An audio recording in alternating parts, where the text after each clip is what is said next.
and welcome back to the Basil Breen Boombox. I am here with my good friend Dean Monks, aka Lifestyle Monks, aka the man that has opened up a new training facilities on the main street of Rush, doing a lot of stuff, doing Jiu Jitsu, yoga. There'll be a fitness element as well. Yeah. So we're here to kind of get into the weeds of all that. But before we do, we're going to see how far we can go back into the history of this journey to Rush Main Street without having to go back to his birth. But somewhere after his birth and before the studio. Yeah, it's not too far back. Yeah, so wherever that story sort of begins for you in your mind, I'll just let you take it away from there. I'll just start. So we're up in Rush National School at the moment, so been there kind of a couple of years, but now we're going to be moving to 8 Main Street, Rush, across from the bakery, just at the corner at the traffic lights. So hoping to open towards the end of May. Don't have a set date yet. It's just a lot of work being done with all the tradesmen and stuff. So it's just a case of trying to get all the different bits going and all your student tradesmen. Project management. Each job leading into the next. But just a case of tearing it down to build it back up. But it's exciting. I can't wait. I've been looking for a spot for years now. So it's great. Just looking forward to it. You're completely stripping this place down now. Yeah. What was it before? It was a shop beforehand. Was this a shop? Lithuanica, it was there for years. Then before that, I think it was like a Londis, and before that, it was another. It's always been shops. Yeah, it's just like the history of the building's just different shops and supermarkets. So, so just slowly trying to transform it into what I have in my head. Yeah, we went up there, and he's kind of like, he has the vision, as in this is where we're gonna have, there'll be TRX cables, and they're gonna have a little. I don't want to give too much away now. Yeah. But there's just do you have the vision in your mind? It's in my head. So if we get close to what's in my head, it'd be cool. So hopefully we get close. Yeah. It's never going to be perfect. So but, just on, of course, you don't just wake up one day and end up on the main street. Some people Rush. think that's how it happens. Yeah. Like, you're opening a business and all. I got to join when you open. I'm like, I'm open already. You've like you can join now. Like you don't have to wait till we're in the new premise. But some people I think it's only happening now, or it's just happened out of nowhere. Yeah. But doing this like 13 or 14 years, you know what I mean? In different capacities. Lifestyle Monks, I kind of only started trading under that name probably, August 2021. So before that, it was, I didn't really have a name or a logo or a brand or anything. It was just sort of just me, you know what I mean? And then before that, I would have worked with my uncle for years in town in Ballsbridge. He had a personal training studio. So I think I've always been into sports and fitness my whole life. And then I think when I was maybe about 17, 18, I done a Cláisiada course, like it's a football association course, and I think the first kind of, let's say, fitness qualification I got was through that course, like exercise and fitness. The purpose of that course was to go to America, get a scholarship, and like we went over to America, we played in the tournament, won the tournament, the 2 teams won the tournament. But just at the time, there was like a recession. It would have cost too much. There was a couple of different colleges could have went to, but you're talking thousands, and it's only young. It's only like 18. It was just a lot of pressure. So you're going to college in America? Yeah, playing football over there. Do you know what I mean? But they weren't full ride scholarships. They were harder to come by at the time. You know what I mean? Whereas a few years before that, they were easier to get. You know what I mean? Funding for them had dropped, so it was just too big a gamble. I don't think I wanted enough either, and I wasn't disciplined enough either. But it would have been a lot of money for my mother to have to pay. You know what I mean?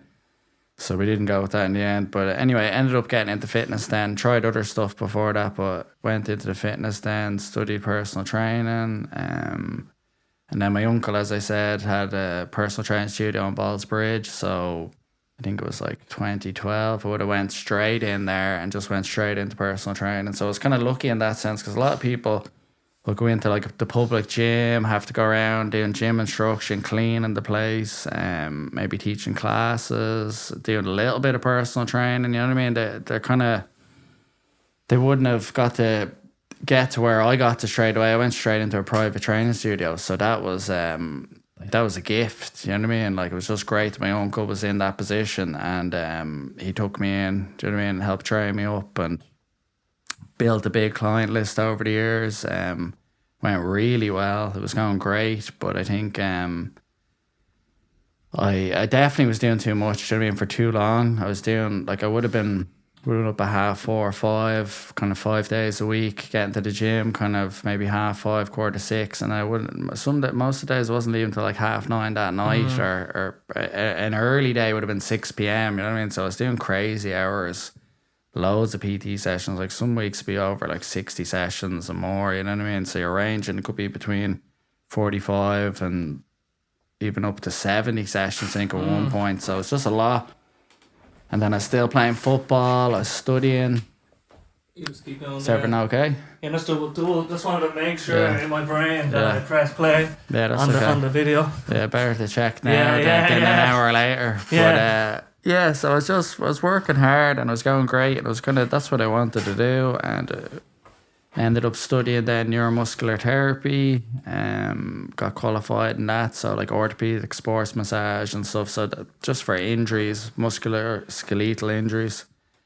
So start doing sports massages, incorporating rehab into the PT, and do you know what I mean, just expanding knowledge and the service, because I was finding some of the clients would be working loads or stressed or getting pains in their neck, they're sitting at a desk all day, this and that, and then it'd be like they send them off to the physio, and then I was kind of like, Jesus, if I could just kind of learn some of this, maybe I could incorporate into the training and minimise this sort of pain they're experiencing, or little injuries. Or understand it more. Yeah. So just want to expand the knowledge. So I done that, and then after that, I ended up getting into Brazilian Jiu Jitsu. I started training that, and loved that. And that was a kind of turning point for me. That actually started becoming more important to me than even lifting weights or the gym or anything. And then, what made you get into that in the first place?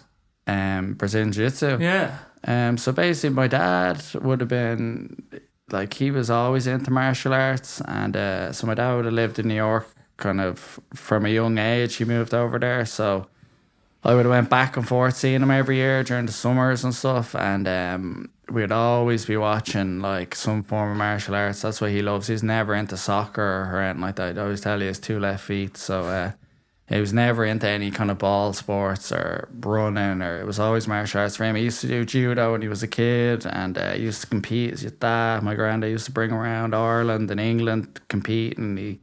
I think he won like the All-Ireland Judo Championship when he was underage, and he was really good at all that. And when I used to go over to New York, we used to watch a lot of MMA. Like, he loved MMA at the time. Like, that was kind of starting to get big over there. Like, the UFC was getting big, and we used to watch like Strikeforce and Pride, but that wasn't popular in Ireland at all. Like, it was very hard to kind of to even get access to that. I remember I used to watch a bit of The Ultimate Fighter and Spike TV, but like Kimbo Slice, but no one was watching back then. It was all boxing back then, you know what I mean?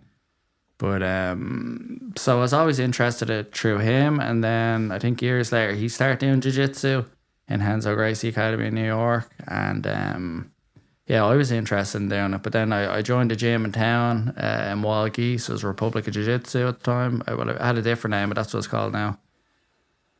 But I went in to do Muay Thai, and I wasn't on that day, and the Jiu-Jitsu class was on. I met a couple of great lads there that I'm still friends with, and done the Jiu-Jitsu class and just never got to the Muay Thai. Wow. You know what I mean? I done Muay Thai class, I'd say about 6 years later or something. I done one class. God. Like, it was just too hard to do 2 martial arts and study and work, and didn't have enough time to do both. So I was just stuck with jiu-jitsu and like loved it. Just took over. Would have been such a different path. Yeah, no, it was unreal. And then that led to doing yoga then, because I got a couple of injuries doing jiu-jitsu. I wasn't stretching. I still lifting weights, but like, I was just going heavy all the time, like 4 days a week, and then I was doing jiu-jitsu 4 or 5 days a week, whatever. The body was just getting beaten up, and I didn't really understand mobility or recovery, or, you know what I mean, just managing your training kind of load better, and just overtraining for ages. So eventually I got a bad back injury. I got like fucking sciatica in my leg. I had like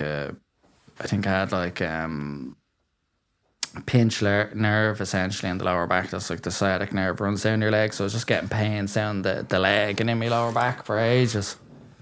So I ended up getting into yoga then and loved yoga, got really into that. Then ended up started studying it, went away to like fucking the Netherlands to an ashram, done all that. Gone to Spain, gone to a few different places. But how many hours do you have under your belt? Because I think after a crew. Yeah, so in yoga generally you have your foundational kind of 200-hour course. That's like the foundation. Then after that you can add on to it. You can do the 50-hour courses or 25-hour depending. And then there's even some 100 hours. But then the advanced one is the 300-hour one. So it's like 6 weeks normally. A lot of people go away to India or something for 6 weeks, stay in the ashram and just intense. I haven't done that yet. I've only done the 200, so 200 and then most people do the 300 and then that's advanced. I mean, I think you can do another one after that. But what I've done is 200 and then I've done two 50-hour ones. So I've done 200 in Hatha Yoga and 50 in Vinyasa and 50 in Yin Yoga. Okay. So 3 different styles. Yeah. When I started yoga, I started with Ashtanga Yoga and Hot Yoga and Bikram Yoga. They were the main ones I was doing. So Bikram was, that was intense. I done that in New York, first ever yoga class. It was like summer in New York, really hot. It was like heat wave. It would have been over 40 degrees, like 100% humidity. Like they were recommending like between kind of 10 and 2 in the day, don't go down into the subway. Like it was dangerous. Oh, wow. You could die kind of thing. And I fucking decided to go and do a fucking Bikram yoga class, you know what I mean? And I went down, but I thought it was like, I was lied to. I thought it was a 60-minute class. So I went in there and I was already sweating, just in general. It was just already hot. And then I go into this hot room then, and it's like 26 and 2 poses. So you do like 26 poses, and then you do like 2 pranayamas, like 2 breathing exercises, and then you run back through it again in reverse. So it's a long class. Oh, and God. I just remember there was a big clock on the wall and I was looking at it and I was just struggling. Like there's sweat going up my face, down my face, in my ears, everywhere. And there's a couple of L ones there and all, not a bother on them. And I'm like, I'm fit and just at breaking point, just hanging in there. And I'm just watching that clock. And once I got to 12, I was like, thank God, like I did it. Like God. It must be over. Like, and then the clock goes fucking past. And it just keeps going. And I'm just kind of looking around, getting very worried. Oh my God. You know what I mean? You're in space. You're just lost. Like I'm just hanging in there, looking at that door, trying to get out, like just in survival mode. And now you don't know when you're getting out. No idea. I'm just looking around, going, "What is going on here?" I thought this was an hour, and went right around, and it was 90-minute class, and I was in a jocker after. I just crawled out of there, humbled. Like I was like, "What was that like?" You know what I mean? I think as well because I wasn't mentally prepared for 90 minutes. I had 60 in my head, you know what I mean? But that was my introduction to yoga, and I enjoyed it. And the fact it was hard and it was a challenge, I was like, holy God, like I totally underestimated this. I thought we were going to go in and, I don't know, do a bit of stretching and breathing. I didn't think it would be this hard, you know what I mean? Like it was so hard. And then when I went back to Ireland then after that, I started doing hot yoga and like Basil Breen for a while. And then I found... Leah and Scary's here, Lotus Room. She does Ashtanga yoga. I was doing it with her for years. She's brilliant. If anyone wants to do Ashtanga yoga, I recommend going to her. She's great.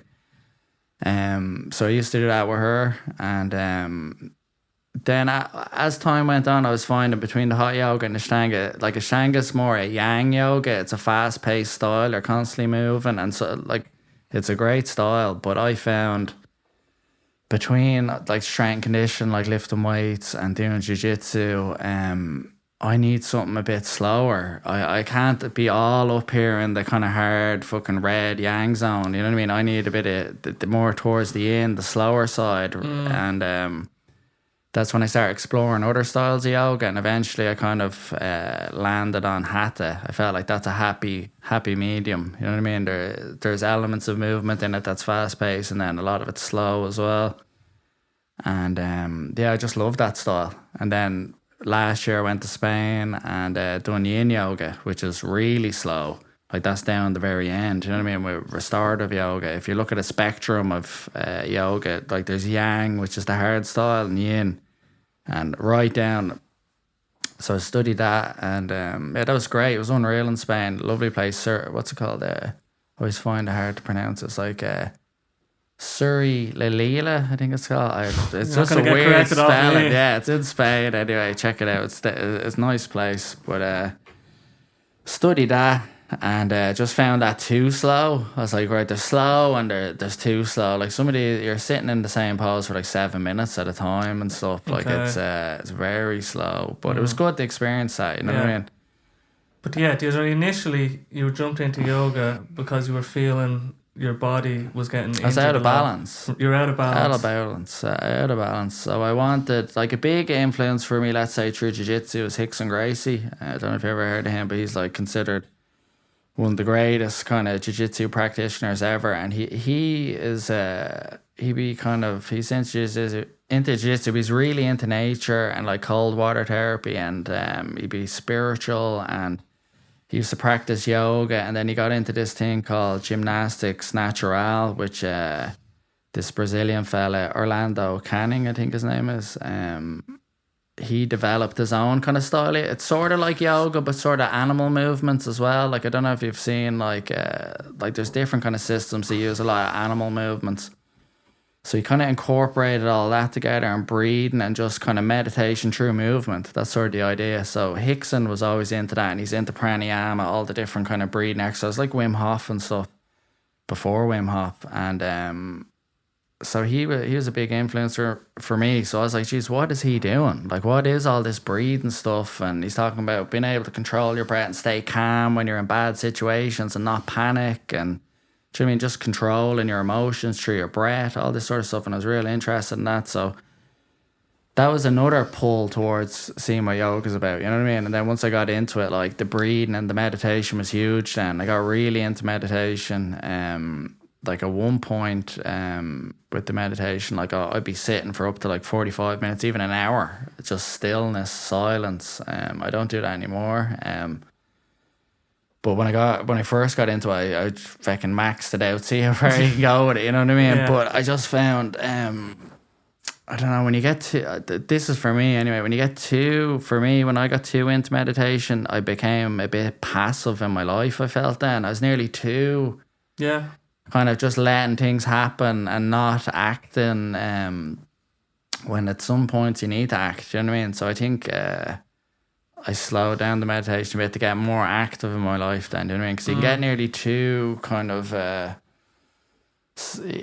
just too comfortable just being in the moment and just not like making things happen. I think you have to make things happen too, you know what I mean? And that was something I learned over time. But so they were all the main elements that kind of lured me into yoga, and then I loved it, and it mixes so well with martial arts. It basically is a martial art in some sense, you know what I mean? With yourself. Yes. The opponent is you on the mat, you know what I mean? Yourself. But I think in all martial arts the opponent is you too, but you obviously have another person that's also trying to have their way too, you know what I mean? So with yoga it's just you.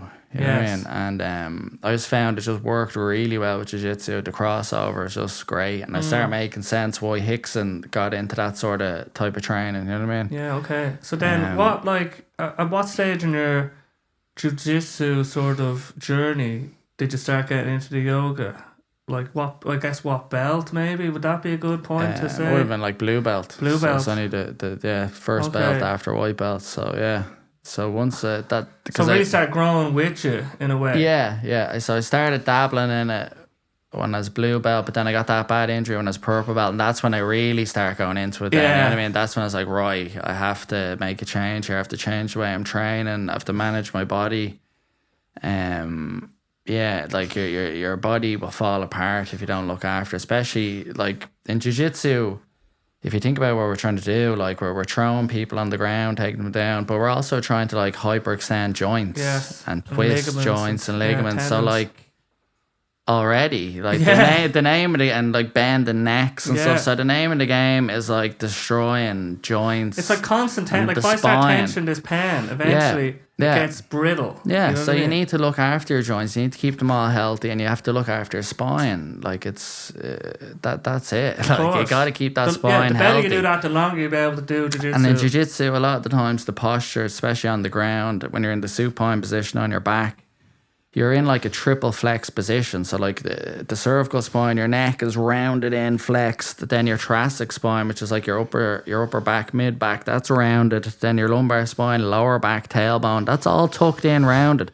And then your knees are pulled in. You know what I mean? So you flexion in like the a hips. shrimp. Yeah, flexion in the hips, flexion in the knee. Everyone's flexed, Yeah. and you're like this, like a little shrimp. Yeah. So if you're doing jiu-jitsu all the time, then you're working in an office and you're sitting in a chair. You know what I mean? Like you're like a human, like little prawn. Yeah. You know what I mean? So you need to be opening your body back up, getting strong in all the different areas. And just bringing your joints through their full range of motion with some form of resistance if possible. You know what I mean? To keep everything healthy. So that was just things I learned along the way with that. But So then with the jiu-jitsu, then you're progressing through the belts. You're still in the wild geese training facilities or class or or school. I don't even know what the right terms are for this. So when do you start sort of entering into the world of teaching? I mean, as you progress, let's say you're a certain belt and there's other belts below you. You're doing micro teaching. Yeah. So there's always micro teaching going on, I guess. Yeah. But is there any point for you where, I guess, it's like a frog boiling water. You probably don't realize that you're doing more teaching than you probably would have thought you were in certain moments. But is there any moment or time where you can just say, that's where I kind of felt I was dabbling in teaching jiu-jitsu more? Well, I think just naturally in anything I'm doing, I want to like if I know something, I want to share it with people and try help them just with anything. So I just naturally do that no matter what it is. If I get interested in something, I want to share it with people. And then if I get like proficient at something, I want to share it even more then, you know what I mean?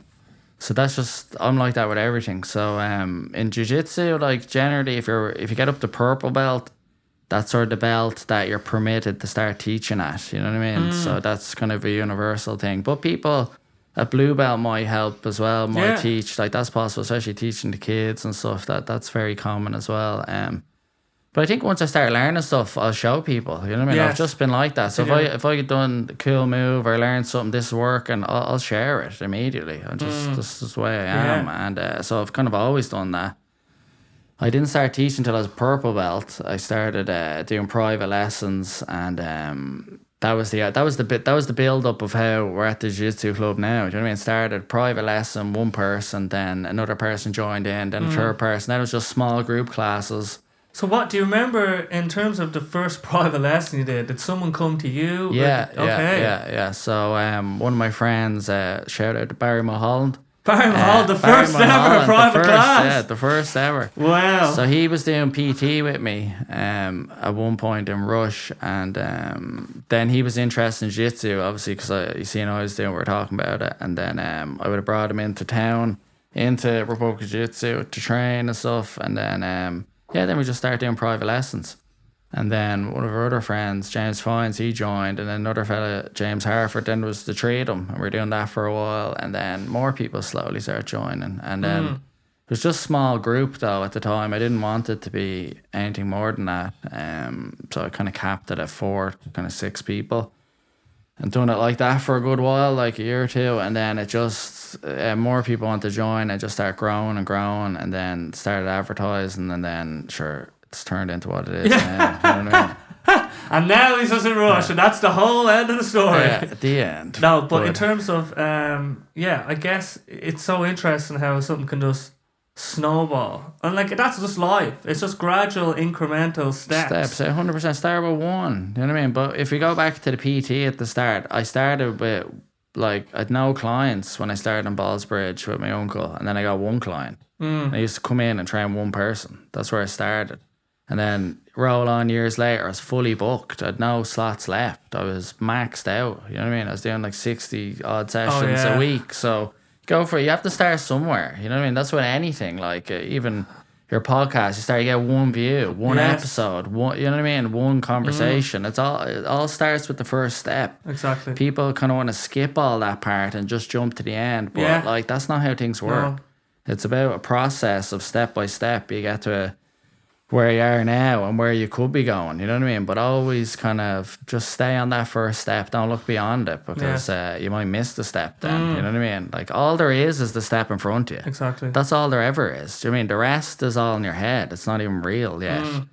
And it can get bogged down in, let's say you have a vision for your future, and if you're doing the little steps, you're it doesn't feel like you're making any progress towards that big eventual future. Yeah, but you're thinking too far ahead. You're thinking too far ahead. You're thinking, 100%. why isn't this video, or why are my classes bigger, or whatever it is.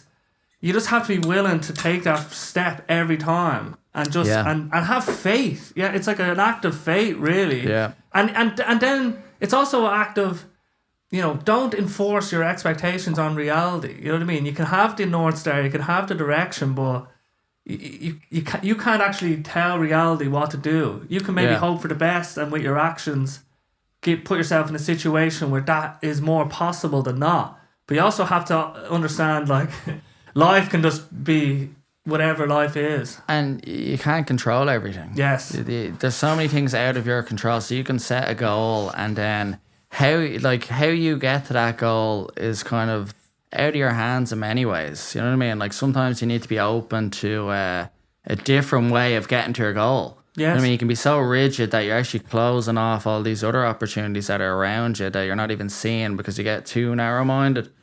So being able to adapt your kind of plan to get to your goal is so important. You know what I mean? And that's been massive for me. Like, the vision I had initially, like, has morphed and changed over the years to get to where I am now. You know what I mean? I've had so many different kind of variations. Yeah, variations. You know what I mean? It's just changed as time has gone on. But, so has it, like, as you were, because I guess with PT and all the stuff you've done up until Jiu Jitsu, you know what I mean? It's very personable. You're dealing with people anyway. Yeah. So you've a lot of talk and chatting. You know what I mean? So, interpersonal skills, communication. That all adds to the next thing. And then as you're doing the private lessons start getting bigger, is there a thought or an idea in your mind that's like, is this what I want to do with my life? Like, do I want to teach? Yeah, well, I had that with the PT. I think I burnt out and maxed it out, and I was just so busy that I felt kind of trapped. You know what I mean? I was living in town near the gym, and everything was going great on the outside, especially financially, career, status, all that stuff. You know what I mean? But I felt trapped, and I was kind of like, can I keep going on with this? Is this even what I want to do anymore? Do you know what I mean? I was just so burnt out and underslept, and I didn't understand that you could burn out at the time. I was young, had loads of energy, I was ambitious, I was working really hard. Yeah, I did. So I remember there was a period where I kept getting sick over and over again, and my immune system was shot. But I was just basically run down and overworked and stressed, and I didn't know what I know now. You know what I mean? All I had to do was pull back a bit, and I would have been grand. But I kept going and ignoring it and just pushing through. And it got to the point then that like, mentally, then my mental health started deteriorating, and I started getting really depressed. And before that happened, I never understood depression at all. People are saying they're sad and depressed, and I'd be like, I couldn't relate to it at all. And then I got to the point then that I got really depressed, and I was like, I feel like I'm in a prison here. I can't keep going with this. So I ended up making the decision I was going to walk away from everything. I gave up the personal training, work with my uncle. I stepped away from all my clients. I had loads of great clients, like, do you know what I mean? They were very successful, and it was just, it was going unreal, you know what I mean? And that's what I thought I wanted, but I was just so burnt out, and I wasn't enjoying it, and I had no joy anymore, and I had to make a decision. I was like, right, I was living in an apartment in town. I basically gave that up, gave up the job, even downgraded the car, everything. I literally gave up everything and just moved back home, and just had, like, basically on the dole. You know what I mean? Just had to give it all up and just kind of reassess everything. Go, what do I want to do in my life? Like, what? Like, I thought that was it. And it was going great. It wasn't like it wasn't going well. Like, it was actually going really well. So it was kind of confusing at the same time. But I ended up kind of for that first month, I was exhausted. I was so burnt out. I was sleeping like 16 hours a day and had no energy. I couldn't couldn't go to the gym. I'd nothing. I'd literally wake up and I just maxed myself out for like 4 or 5 years and I was just ruined. So, at that point then I ended up going to, where did I go? I went to New York over with my dad for a couple of weeks. We trained Jiu Jitsu and all, had an unreal time. It was like one of the most... transformative?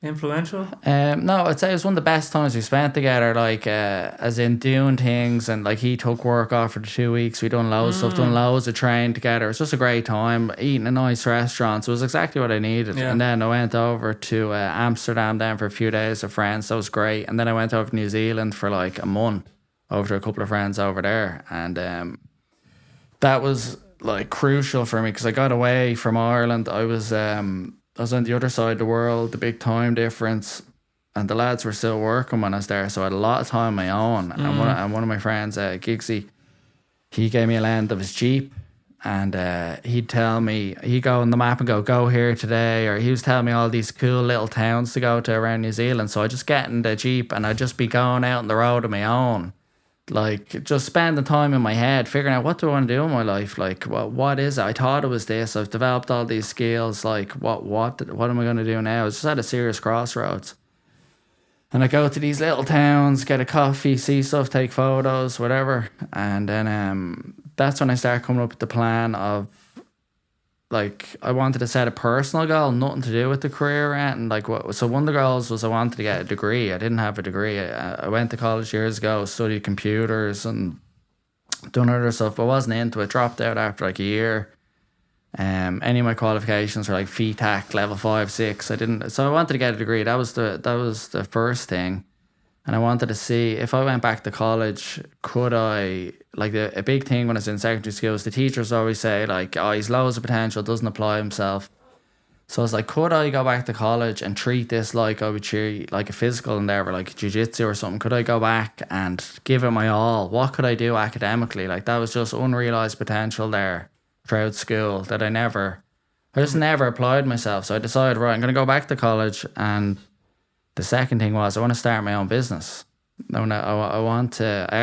love coaching, I love teaching. I want to keep with the fitness, but I also wanted to teach yoga and I want to teach Jiu Jitsu. So that's my goal now. And I was like, I'm going to go back, I'm going to get a degree in business and learn everything about business. And then my goal is to start my own business.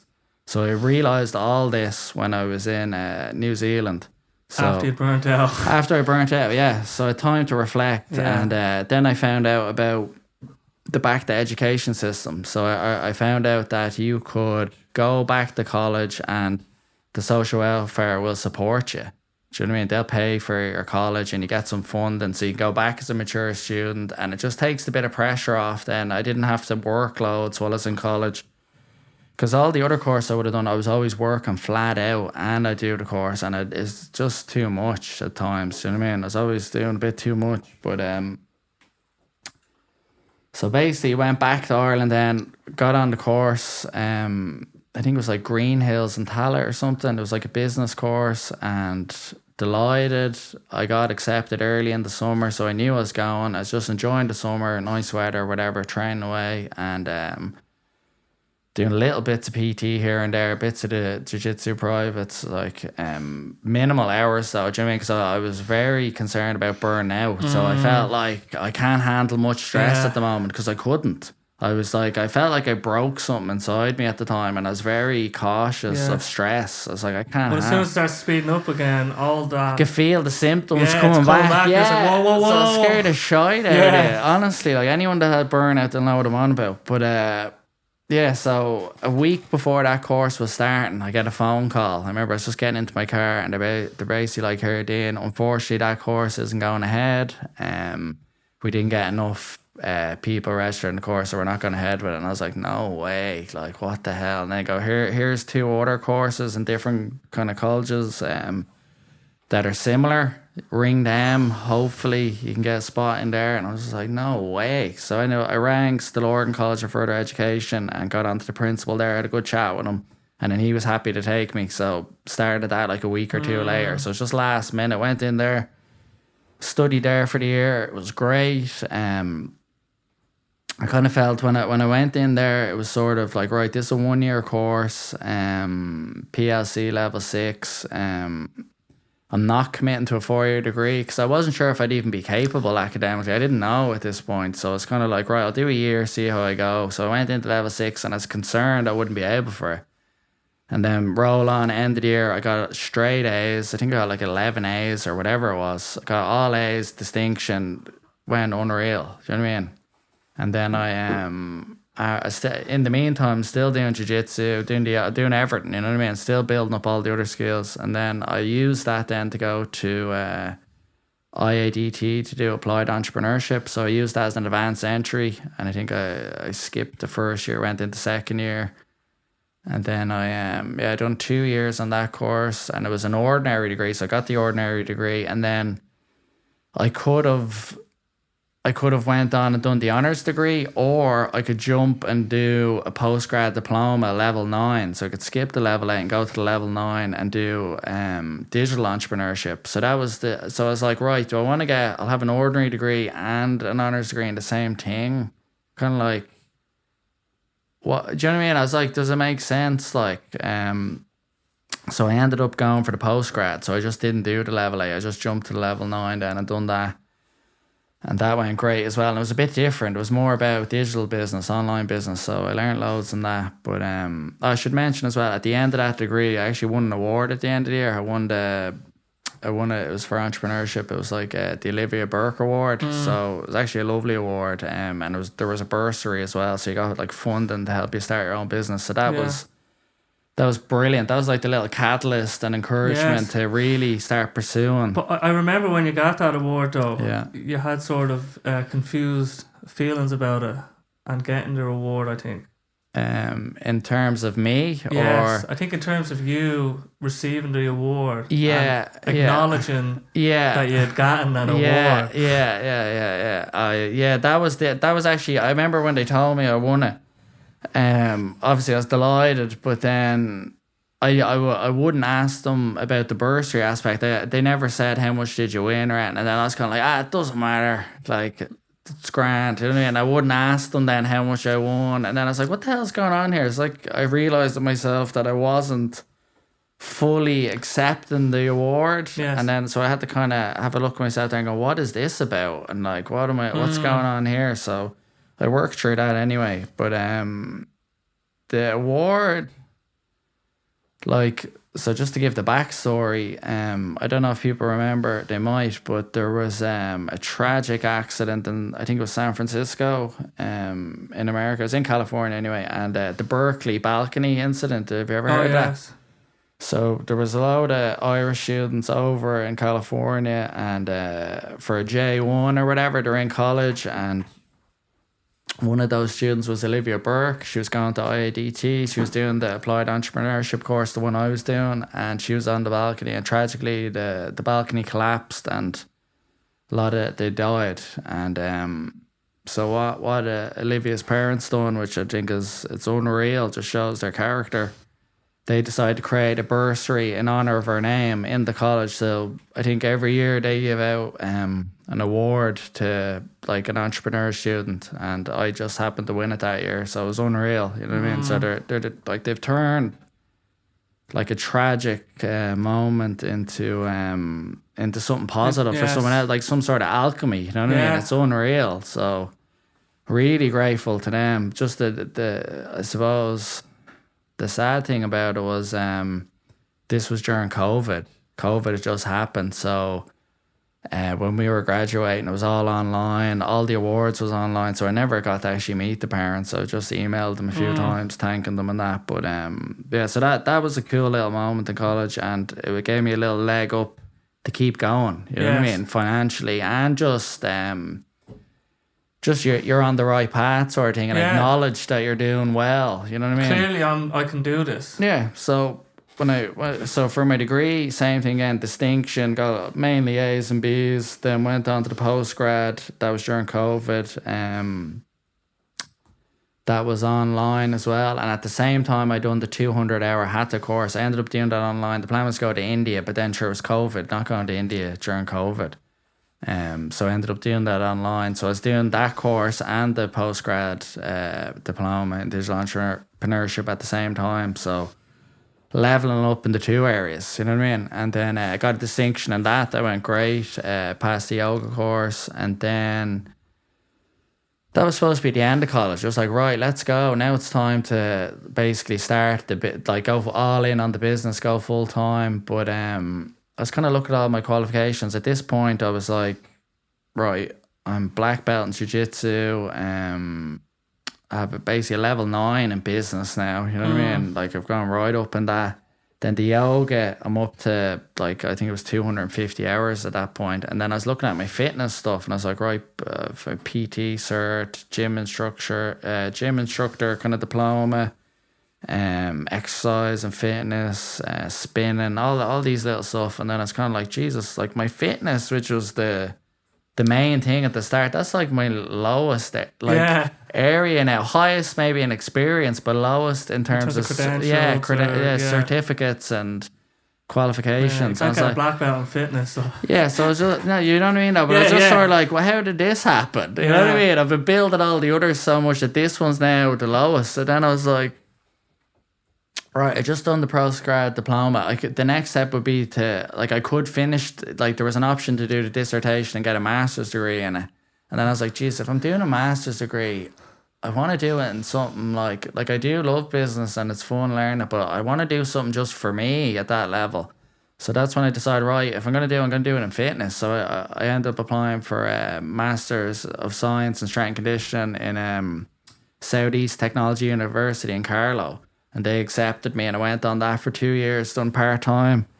So I ended up doing an extra 2 years in college that wasn't planned. You know what I mean? Yeah. But I loved that course. It was great. Done that. And a lot of traveling though. But done that course and I got a first class honours in it. And I got a name in my dissertation. So it couldn't have gone any better. You know what I mean? What did you get to explore in that master's in terms of like what do you feel you got out of it that made you feel really good looking back at it?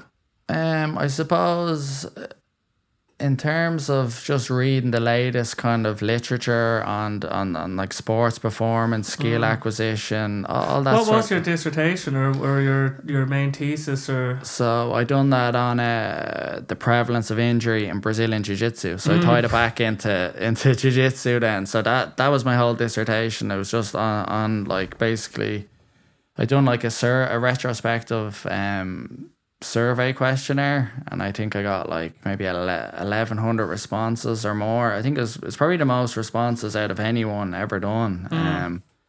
But mine isn't published yet. If I do go that path, we'll see. But basically, I was trying to find what is the most common injury, like area and cause and blah blah blah, and then just looking at people's training habits and their attitudes towards injury and their attitudes just towards training, like and injury prevention and safety and all that sort of stuff. So it's really good. Got a lot out of it. My supervisor suggested this probably like 2 years ago now, but he thinks I should get it published. Like he's been saying that to me the whole time. So what would that involve? Like what versus? I've looked into it. I basically, there's loads of different academic journals that will publish like dissertations and whatnot, articles, and you basically need to apply, and they will have kind of people in place that will read through it and critique it and get back to you, and then they'll also have like a certain format and how they publish them, so you might have to change the format slightly to kind of fit their style. That's essentially it. But there's a lot of work in it, you know what I mean? Like I would have to go deep back into it and go all in again on that, and I'm just kind of... Just to get it published. It's just like I've looked into it, I've inquired with a few journals and there's a couple of options there, but it's just a lot of work and it's just like I've so much else going on at the moment. I just feel that's not a priority. I was even considering just posting it on my website. Yeah. But if I do that rules out then... proper publication or whatever. Yeah, because there is a part of me that wants to go on and do the PhD eventually or even do a professional doctorate. Like I want to keep that lane open. Dr. Dean Monks. It's there. You know what I mean? It is there and I love studying and I do like the academic side. So You don't want to shut that door completely. Yeah, I just Or feel, just leave your options open. yeah, I think if I did pursue and get my dissertation published, that'll give me more weight going into a PhD. You know what I mean? Yeah. So that's kind of why I'm holding back on it at the moment and not doing anything. It's on my laptop. Just leave it there for now. Yeah. But yeah, so we came to the end of that course. Then we've done our dissertation. And what were your jiu-jitsu classes like at that point? When you'd finally finished all your college? Because in the background, obviously, you've been still teaching. Yeah. So there's been I've been in so many different locations basically. So I started off. I was using a friend's kind of private gym to do the PT. So I was doing that while I was studying business and that, and then I started doing privates there as well. And it's going really well. I was only doing a couple of days a week, but I was starting to get busy. A lot of cars coming in and out of the house and stuff. And that became an issue. And then it was kind of like, I can't use it anymore. It was like, there's just too much people coming in. Too disruptive. So I understood they were doing me a favor or whatever. So I was like, right, I can't use this anymore.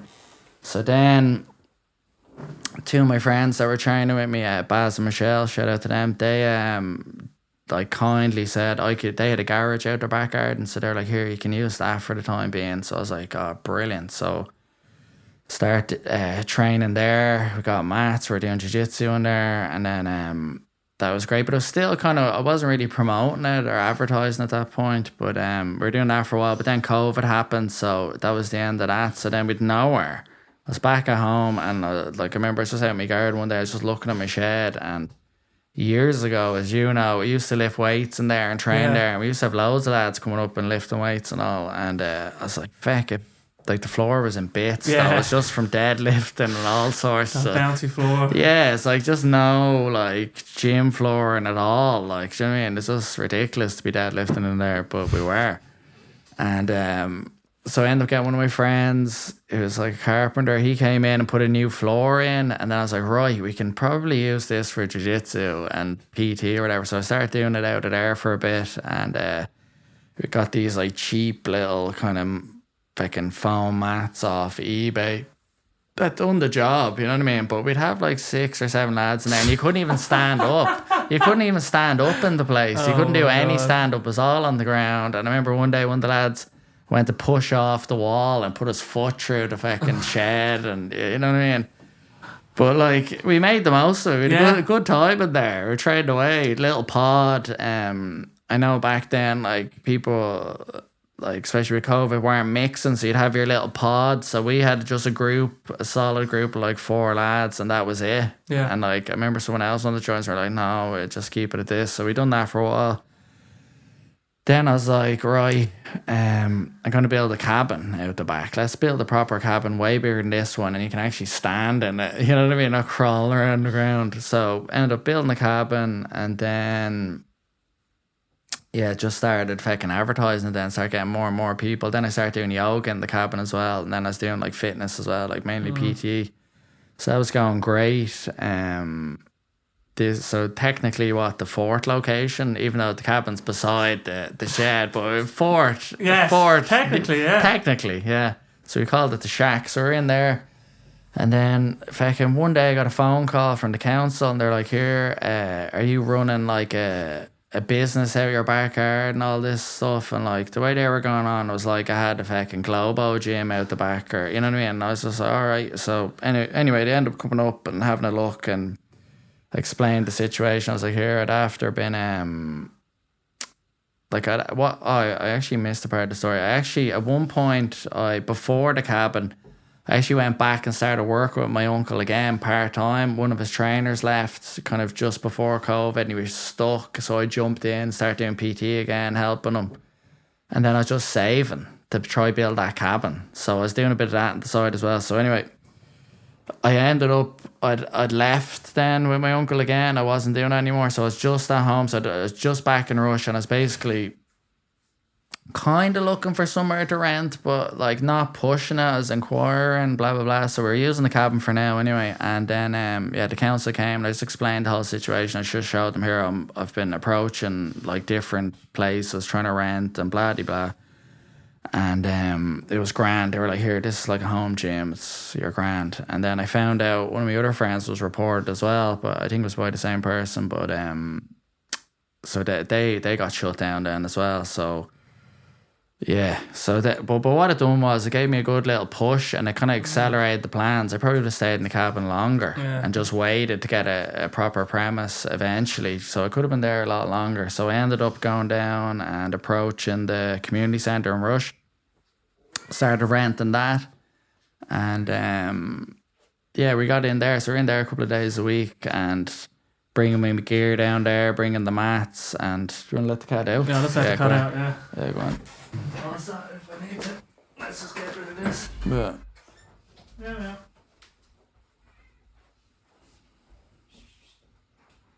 That goes over.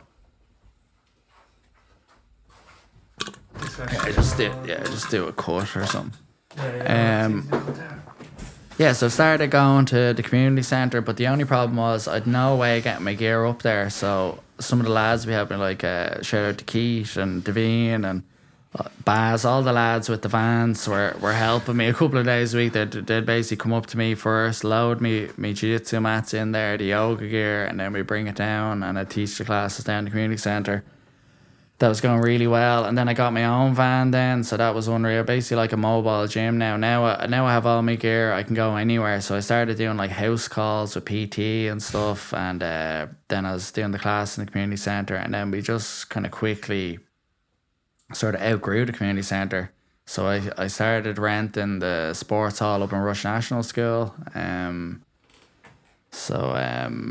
just approached fucking Morgan Doran. He was my teacher in primary school. Like, he's probably like the best teacher I ever had. He's great, he's a legend. So he welcomed me in with open arms, and Julian Sweetman as well, the caretaker. Two of them are great. They've been unreal. So they took me in on, I was doing 1 day a week. I was just doing the Saturday mornings, and then it was going really well. And I go, this is just a better setup. They have the park and the hall's massive, have more space. Like, there's no limit on the amount of people I could have in here. So I ended up switching to the school then full time, and that was just a game changer. Then that's when I really started taking off. I started adding in more classes. Then so I was basically just doing the yoga and jiu-jitsu at that point. Then I decided to add in kids jiu-jitsu. Then I added in the fitness classes, bodyweight boot camp, and it just took off from there. And it's just going really well the last couple of years in there, and then it's led up to kind of this point now when we're making the move to the full-time premise. With the school, like, how many years were you there?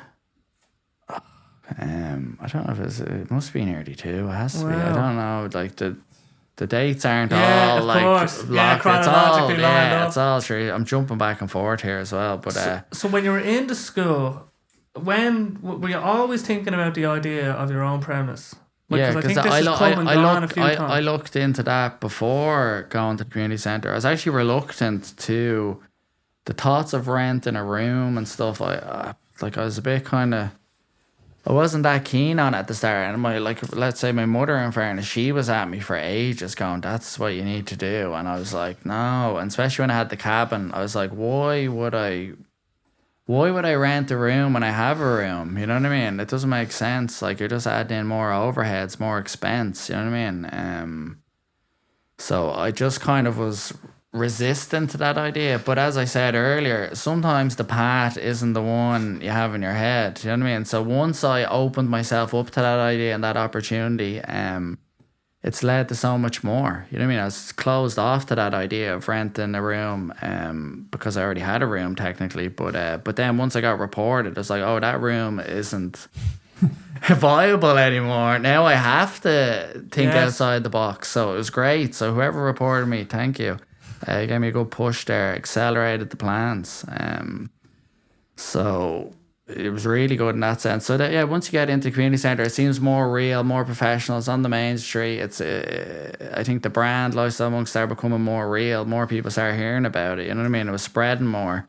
And then when I went up to the school, even more so then. You know what I mean? And then being there 5 days a week for years. So 4 days now, I've cut it back. But it just became more real from that point. You know what I mean? Yeah, and why? Just as a side question, I guess, why do you think you've grown, and why have the classes grown, and why has this evolved? Like if obviously you can put it down to lots of things, but can you just take a step back, and is there anything in there that you can say there's definitely a little bit of that, there's definitely a little bit, I mean, it's just like, oh, the art of Jiu Jitsu, that has to be one aspect of it, like that's probably a big aspect, and you're like a facilitator for that. But like, is there anything that you could pin down and say that's a good reason why I think it's really evolved? Well, I suppose there's a want for jiu-jitsu, you know what I mean? There's a need for it, and people benefit from it. So regardless of it's me teaching jiu-jitsu or someone else, there is a want for that. You know what I mean? Same with yoga. Like, yoga's so popular around the world, you know what I mean? So do you know what I mean? That the actual things, let's say, that I am teaching, they're popular, you know what I mean? And then fitness, do you know what I mean? Fitness, like exercise, that should be a staple in everyone's daily routine, you know what I mean? Or even weekly. So the kind of the vehicles that I'm using to help coach and teach people are in demand to a degree. Maybe jiu-jitsu is a bit more niche, but I think that's an element. But also, I think what I offer different to most people is the combination of all these different things. Do you know what I mean? Like, I've a business background, I've like the fitness background, the martial arts, and the yoga, and I kind of bring it all together. It's like a holistic kind of view, and then the neuromuscular therapy as well. So, like, with, let's say, lifestyle monks, the reason I called it lifestyle was because I believe that it's not just about fitness. You know what I mean? It's not just about yoga. It's not just about martial arts. It's about what you're doing every day, your habits. Like, what are you doing? Like, what are you doing with your life? That is your lifestyle. Do you know what I mean? And that's what you need to address. That's the most important thing out of anything. That's why I didn't call it like monks fitness, or, you know what I mean, or whatever, jiu-jitsu, or, you know, because I think it's big. My view is it's bigger than that. For people, like, do you know what I mean? You need to address your lifestyle if you want to be healthy, happy, do you know what I mean, strong, live a long life, you know what I mean, live a good life, you know what I mean, and that's where it starts, you know what I mean, it starts with your daily actions. What are you doing every day? Do you know what I mean? Is it constructive or destructive? Is it getting you closer to your goals or further away? Like, what are you doing? Do you know what I mean? And it goes with like, if you see in the logo, it says mind, body, and soul. That's like the holy trinity. You know what I mean? They're the three things that need to be addressed daily. Do you know what I mean? You need to do something to develop your mind, develop your body, and develop the spirit. You know what I mean? Fuel the soul. That's what you need. You know what I mean? When you're in balance, life is good. Yes. You know what I mean? And that's what yoga teaches you. That's what jiu-jitsu teaches you. Fitness. Once you're in balance, once you find your balance, that's where your power is. Yes. Do you know what I mean? So if you, it's so interesting, because if you pigeonhole something down to, let's say, you know, because you have jiu-jitsu, but then even lower than jiu-jitsu, there's a specific technique. Let's just call it an armbar. Yeah. And so you come out from the armbar to, like, jiu-jitsu, then, like, martial arts, like, then umbrellas. You come back out, and so what you're trying to get to is, like, the source. Yeah. You know, the mind, body, and soul. Yeah. And if you're speaking from that place versus a very, like, sometimes you have to go narrow to explain something, but if you have that overall picture, the higher order ideal, then that comes out in all your teaching of jiu-jitsu. You know what I mean? Yeah. As you're teaching jiu-jitsu, you're seeing it through that frame, that holistic frame. Yeah. So it's not just this in the context of jiu-jitsu, it's this in the context of, you know, it could be, you could see the yoga, like, let's say, pose that could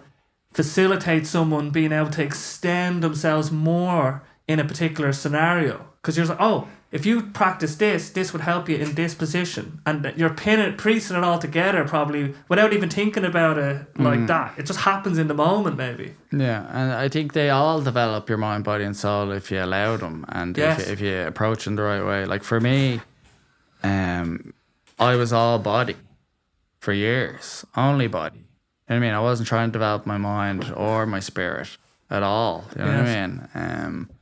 So going through the martial arts and then going to college and studying, going back as a mature student, that started developing the mind. You know what I mean? And then that led to developing the soul then, you know what I mean? And then I Yes. realized that you need all three. And if you look through all the ancient practices, they talk about all this stuff. It's everywhere. The more Yes. you look into all of it, that's what they all point at. It's the same thing. So there's many paths to get there. There's many ways to climb the mountain, but at the end of the day, they're the three things you need to be looking at all the time. That's all Yes. that matters. You know what I mean? That's literally all that matters. Do you know what I mean? And in some sense, at some level, they're even one thing, but we can't really you have to have definitions for the three of them to make them the one, of course, in a way, because it kind of no, transcends. it is one. Yeah, no, there is no, like, if you look at where does the line end? Yes. There's no, it's all one. Exactly. Yeah. No, it is all one. But I think just having the outline of it helps people understand. You know what I mean? course. Especially people that like they haven't practiced yoga, or they're not into going out in nature, or, do you know what I mean, sea swimming or they're not into meditation, they're not into breath work, doing journaling or gratitude, or they're not into any of these things. I think the fitness or the physical aspects of yoga, let's say, can get them in the door, and then how far and how deep they want to go on the journey is up to them. You know what I mean? Like when I'm teaching yoga, so there's like 8 limbs of yoga. There's many elements of yoga. I don't teach all the elements, and I do that by choice. It's like a conscious choice. I feel somebody else, like, I love all of it, but I understand that some of it can be a barrier for people to come and try yoga and to enjoy it. Like one of them would be the chanting. Like chanting's really big in yoga, and just the vibrations of using your voice. There's loads of different kind of sounds you can make when you're meditating, and it's supposed to unlock different chakras and all this stuff. But if you're not into that, I just think that's a serious barrier. Like I don't talk about chakras either.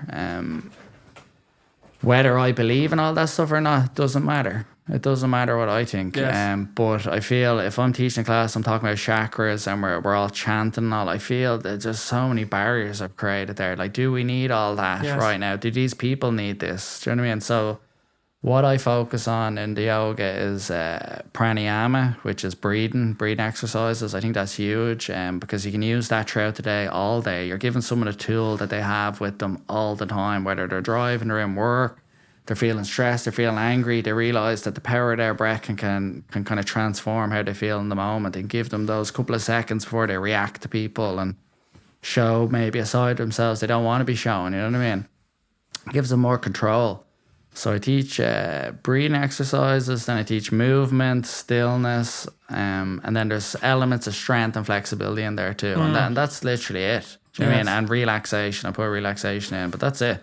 They're trying to ground it in stuff that will actually is a tangible benefit to their lives that they'll be able to easily point to. Yeah. Like if you start talking about maybe chakras and stuff, you know, it's such an esoteric term. Yeah. You know, is it going to help anything? But if you can actually show them, see the way you're breathing now and seeing how that's grounding you more, do you feel that? It's like, oh, I actually feel what he's saying. Yeah. I'm feeling certain tensions release. Like if you're speaking about it in terms that they can verify in terms of their actual experience, I think that's actually more beneficial. Yeah, I don't think you need all the extra stuff. But some people are looking for that extra stuff. So for them, they need to go further with it. Go in deeper. It's just, I'm not going to bring you there. You need to go there yourself. And you know what I mean? That's the way I view it. So with my yoga, it's like I'm trying to have the lowest barrier to entry, because it's so hard to get people to do yoga to begin with. You know what I mean? So if you have all this extra stuff in there that is great, but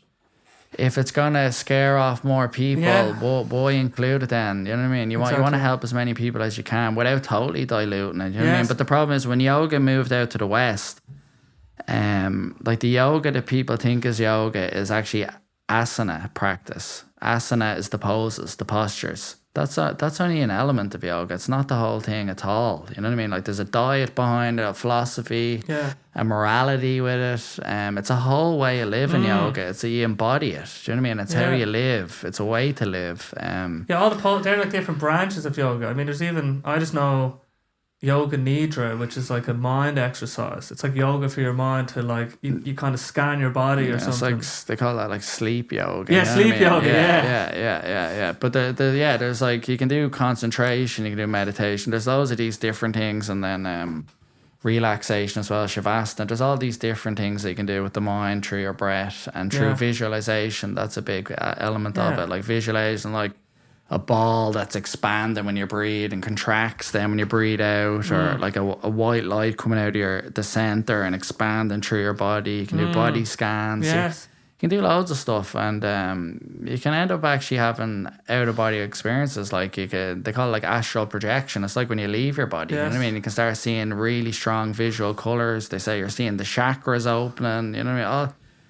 There's all this stuff. Yeah, you can go very far with it. Yeah, and then you have a life force which is called prana. And like the breathing exercise and the postures and all, that's the idea is to to build up your prana, to build up your life force. You know what I mean?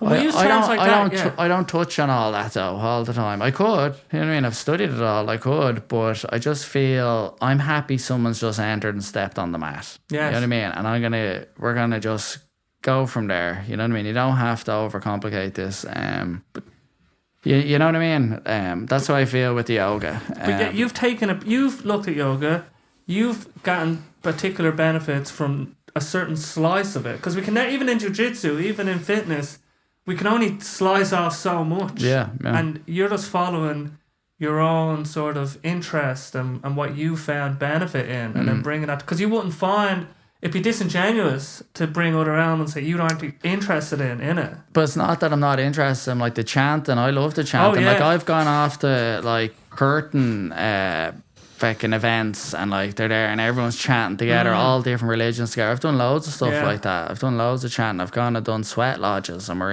in a sweat lodge in the dark with a drum all chanting. I've done loads of mad stuff like that. But I like all that. I think there's something to it. It's very powerful. Sure, you know, from singing, but when there's a collective all in harmony off the same hymn sheet, there's something very powerful about it. It's unbelievable. Yeah. So in yoga, a lot of the times, you'll start, like any of the teachers I've had that have taught me yoga, it's like you start the class with a chant. You know what I mean? You can start with the Om chants, like Om. You know, you do it 3 times. Then at the end of the class, you'll have like 3 Oms and a shanti. And I do like all that, but I feel it can be a barrier for some people. Some people are coming to the class, all right, they're self-conscious, they're feeling a bit insecure, and they a lot of people get real kind of bogged down on I'm not flexible. Yes. So what? It's not about being flexible. It's about showing up and just trying the poses and see what challenges arise. That's it. Do you know what I mean? It's get you through the class and get you to relax at the end. That's literally it. Yes. Like, and then you're better off for it. That's it. But people get caught up with I'm not flexible, I'm not fit, I'm not this, I'm not that.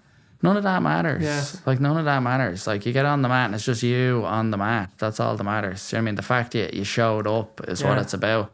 So I think for some people like that, if they come in and then we're chanting and all on top of it, and then I'm talking about another thing. I've never even chanted in a room. I've never even if they're singing, people are like, I can't sing. Yeah. So that's like adding another self-conscious element to it. Yeah. So I don't know, I've gone back and forth because I thought about adding it in at one point, and then I was like, oh, I don't know. Like I just know too many people that would put off. And I don't want to put those people off because I feel those people need yoga more than anyone. Yes. The ones that are so resistant to it are the ones that need yoga. Yeah. So I'm kind of like, Jesus, like if I take out the chanting, there's more chance of them getting on the mat. And receiving, like, let's say, there's lots of benefits to be had in the physical aspect of it, the relaxation, the meditative aspect, the chanting aspect. That's just opening up sort of the spiritual human realm a bit more. Yeah, the vibrations. You know what I mean? The frequency, which vibrations. Is another benefit. 100%. It's huge. Yeah, that's the other part. You're just choosing to bias the other benefits of yoga and wanting to express that more in the world. Yeah, because even when you bring in the chant and then trying to have to explain the kind of spiritual aspect or the energetic aspect of, but sure, you know, from singing, as you're hitting certain notes and you keep repeating them, it changes how you're feeling in the moment. It does. It changes everything. So when you have a collective group hitting the same note, it brings everyone together, and it's just so powerful. Like a good Om chant is unbelievable. And I love it. But as I said, that's my rationale for it. So will that change? It might. Maybe down the line I'll bring it in, or I might have another class where it's more of that stuff, less of the other stuff.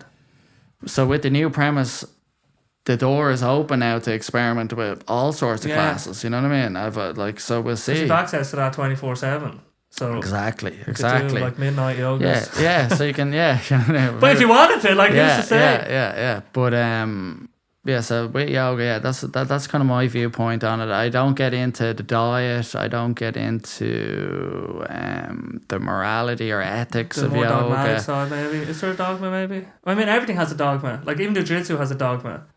No. Like, there's dogmas, but you don't have to there's feed into yoga. them. It's a way. It's a path. Yes. So whatever you want to view that as, Exactly. there's a path, Yeah. and then within the path, you have people that are stricter than others with all things. You know what I mean? So you have like orthodox, you could say orthodox yogis. Yeah, you know what I mean? They're like really like aesthetic. Strict. Yeah, aesthetic. Aesthetic yogi. Yeah. Dogma isn't a bad word. It's just like, it's an Yeah. aspect of stuff, and the only badness is whether you take them as, like, you know, that they have to be followed or not. You know what I mean? Yeah. So there is dogma. You know what I mean? Like with anything. Do you know what I mean? But I view it as like a pathway. It's a way of life, and you don't have to follow all of it. Of you know what I course. mean? Like I'm not into this absolutist thing. You know what I mean? In any Some aspect. people get too into it, like especially with the diet element, because I've met a lot of people on the yoga courses that were strict vegan or strict vegetarian, and then their bodies start breaking down after a while. They were missing certain vitamins, and they weren't supplementing correctly, and they start getting sick, and then they had to add a bit of meat back in. And for other people, they thrive on that diet. You know what I mean? Yes. The sattvic diet, like, and then Ayurveda medicine, like the Indian kind of way of alternate medicine. And a lot of people thrive on that, but then others don't. So it just depends. So I think when you lock in on a way of life that isn't serving you clearly, like there's evidence there that's actually negatively impacting you, you got to make adjustments. Yes. So I just think, like there's a quote I have on my wall in The Cabin. It's like a Bruce Lee quote, and I kind of use that as a lens for pretty much anything. It's like, research your own experience, absorb what's useful, reject what's useless, add what is essentially your own. I think if you apply that to all things, you don't get pulled in so much that you become dogmatic, and that's all you see. Do you know what I mean? So with yoga, I pull out the things that I feel I can maximize and use. You know what I mean? Yes. And some of the things I'm leaving there is stuff I love, but it's more personal. I feel like it's maybe not suitable for the wider audience at the moment. You know what I mean? And then same with Jiu Jitsu, all the stuff. Yeah. So in terms of the classes that you are teaching in, I guess, Jiu Jitsu, or even in yoga, like, is there anything that your students would say that's particularly, you know, evident in your classes or your way of teaching that they appreciate? That they told you that they appreciate a certain aspect of how you operate or anything of that nature? Well, I'd say in the Jiu-Jitsu, like I've heard people love the group atmosphere and the energy. It's good fun, and it's very welcoming and open. And that's something I've definitely wanted to be like. So what are the challenges to a good atmosphere, I guess? I suppose that comes from the top down. It has to come from the person that's running the class, I guess. So yeah, it has to be fun, bit of crack, you know what I mean? Not too serious, but still structured at the same time. And then in terms of learning, like I'm willing to learn from anyone, and I've always been like that. I feel like you can learn from anyone. In any discipline, you know what I mean? You can always learn something from someone. Someone knows something you don't know. Yes. Always, you know what I mean? You can debate over things maybe you don't agree on, but you can still learn from that person, you know what I mean? So I suppose in Jiu-Jitsu, like I've kind of taken out a lot of the formality and the traditional kind of elements of like lining up and having a bow and focusing on like the belts and the hierarchy. I'm just not really too fussed about any of that. So the way I run it, it's more like an ecosystem. We're all in it together, and I'm just one of the, like if let's say we're fish swimming around the pond, I'm just in the pond with everyone, you know what I mean? And maybe I'm facilitating the direction we're all swimming and we're going, but everyone has a say and they can voice their opinion and share something, and Like we'll do stuff and I go, oh, did anyone find this or that? And then someone will come forward and I go, show me what you did there. And then they show, and then we all learn from that moment from someone else. You know what I mean? So it doesn't always have to come from me. You know what I mean? I want to create a room that everyone's trying to help each other. In judo, there's a term, Jigoro Kano, the fella that found judo, one of his things was like mutual benefit. And that's something that like really resonates with me. I feel like we should all be benefiting together. So if like me and you are training together, training partners for today, mutual benefit, it can't all be about me and me. What do I want to do? What do I want to learn? No, we have to benefit together here. And I try to apply that to the whole room, that we're all benefiting. We're all learning, we're all having fun, and we're all getting fitter. We're all developing our discipline, you know what I mean? We're all just trying to be better versions of ourselves. Like that's the end goal, you know what I mean? Even beyond the jiu-jitsu element. Like jiu-jitsu is just a vehicle to try get better. Really, you know what I mean? That's the way. That's the way I view it. Like you can get caught up with the techniques and the arm bars and trying to beat other people, but like that's and the belts and the hierarchies and like that's. Like, yeah, that's part of it, but that's not the main thing as well. I feel like what it can change internally for you, like your mindset and your determination, your discipline, do you know what I mean? Your approach to life. Just everything about yourself. You can transform who you are. You can become a way better person and you can perform better in life, in your career or your relationships, everything, if you take the lessons from jiu-jitsu and start applying them everywhere, you know what I mean? If you look deeper into what we're doing, you know what I mean? What would you say is particularly sort of, you know, an aspect of jiu-jitsu versus another martial art? Like what's sort of put on show in jiu-jitsu that sort of bleeds into, you know, the rest of your life? Like, is there a particular aspect that's like, you know, I guess all martial arts overcoming adversity, like you get that in most martial arts, but like, do you know what I mean? When there's a challenge in front of you and trying to overcome it, you know what I mean? And learning to not panic when you're in a bad spot in life. Take a deep breath and fucking don't start jumping around the place, because sometimes you make it worse then by reacting immediately. So sometimes if you're in a bad spot, you need to regroup, get your breath back, and then start thinking, right, what do I need to do to get out of this space? How could I make this a little bit better? And I could just, you know what I mean, survive where I am now. And then build out and try escape and then get to a better position. And then eventually you get to the dominant position and now you're going for your submission, or, you know what I mean? That sort of thing. And finding your balance. Balance is huge in jiu-jitsu. It's massive in yoga. Like if no balance, you're gonna get taken down easy, you're gonna get swept, you're gonna end up in bad spots. Do you know what I mean? So it's just in terms of, I guess, in relation to other, let's say in striking sports, you might be in a bad spot, but it's only for like little short bursts. Whereas in jiu-jitsu, it's different. Claustrophobic, it's claustrophobic, and there's no way out. Yeah, the bad spot is could be for 5 minutes. And it is. And it is. So it's much more. You're much more. You're in that situation for prolonged periods, so you get familiar with that world of panic and you know, being in a bad position. I've heard first-hand stories from some of the lads that would have been a bit claustrophobic beforehand and maybe struggled getting on planes or being in small rooms, and it's transformed it for them. Do you know what I mean? So there's a real life, you know what I mean? And then just another one of the lads only said to me recently in work, like he used to just lose his temper all the time, be on the sites and stuff, he'd be losing his temper, and now he's just so calm. It's just like, so someone might kind of be a bit aggressive towards him and he used to always react and go back at them. And now he's kind of just thinks it's funny nearly. He's like, look at this guy so angry, like, do you know what I mean? Because he's mad, he's felt. What it does is you have found a method or a way to express maybe some of your frustrations in your daily life. You've been able to channel it into something positive. So that's when you're training, you know what I mean? So there's no reason to be angry anymore. And maybe also learn sometimes, if you get emotional when you're training or you're sparring, you're rolling jiu-jitsu, it makes it worse. You get tired quicker, you make bad decisions, tunnel vision.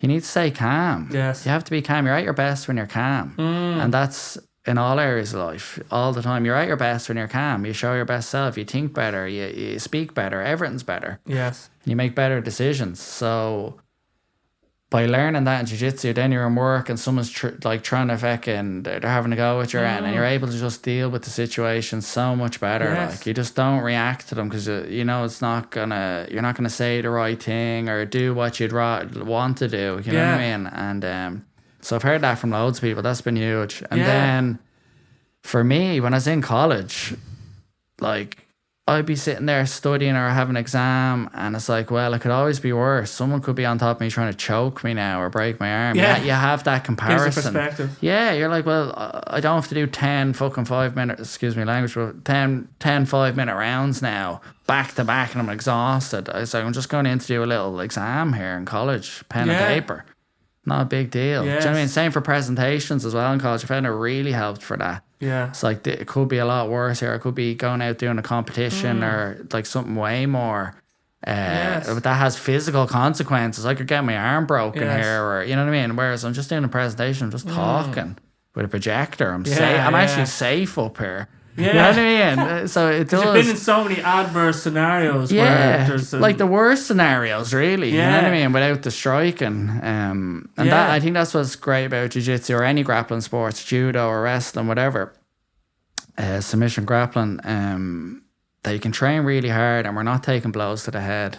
Yes. That's so important. Because I used to do boxing years ago, and it's great and all, and Muay Thai, kickboxing, they're all brilliant martial arts.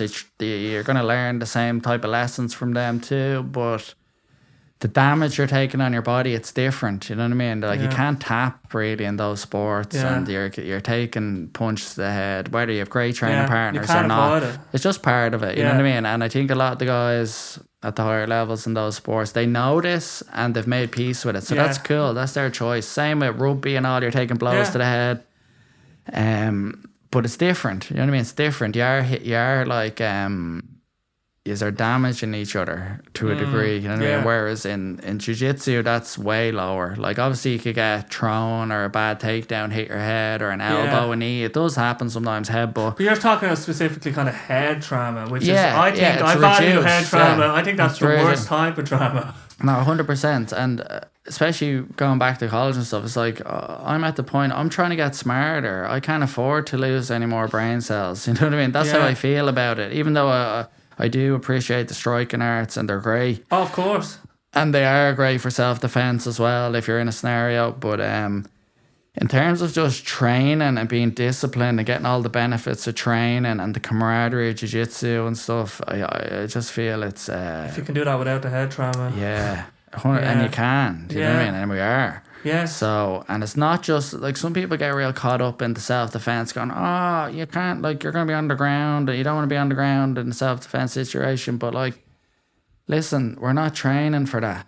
Yeah. Like, that's just an element. Self-defense is an element. Like, you'd be better off knowing jiu-jitsu than not knowing, I put it that way. But we're training for, like, the social element, the health and wellness, the mental health element, the discipline. Do you know what I mean? The trying to better yourself, getting all those lessons, and going back out into the world and trying to apply them. That's what I think I'm trying to teach. Yeah, not so you can go to the pub and if someone pushes you, you can get to in an armbar. It's nonsense, all that. Forget all that. You'd rather just not. Yeah. Like any match, any like. The goal is not to fight. The goal is not to fight. Use your jiu-jitsu to get out of the scenario. You know what I mean? Anyone who's in that field will tell you the same thing. Yeah, like it's always best to never get in a fight. But you hear some people and they don't even train, and they're like, oh no, I think boxing will be better, or Muay Thai is better for self-defense. Because who cares what's better? It's the one that you enjoy and the one that you're dedicating yourself to. Like, who's gonna win in a fight though? You know what I mean? None of, like, forget that. That's just people that don't train and they haven't a clue. Exactly. You know what I mean? They have not a clue. The only reason they pick a martial art is how well they're equipped to fight someone in the pub. You know what I mean? And then, or if they're going to do MMA or whatever, but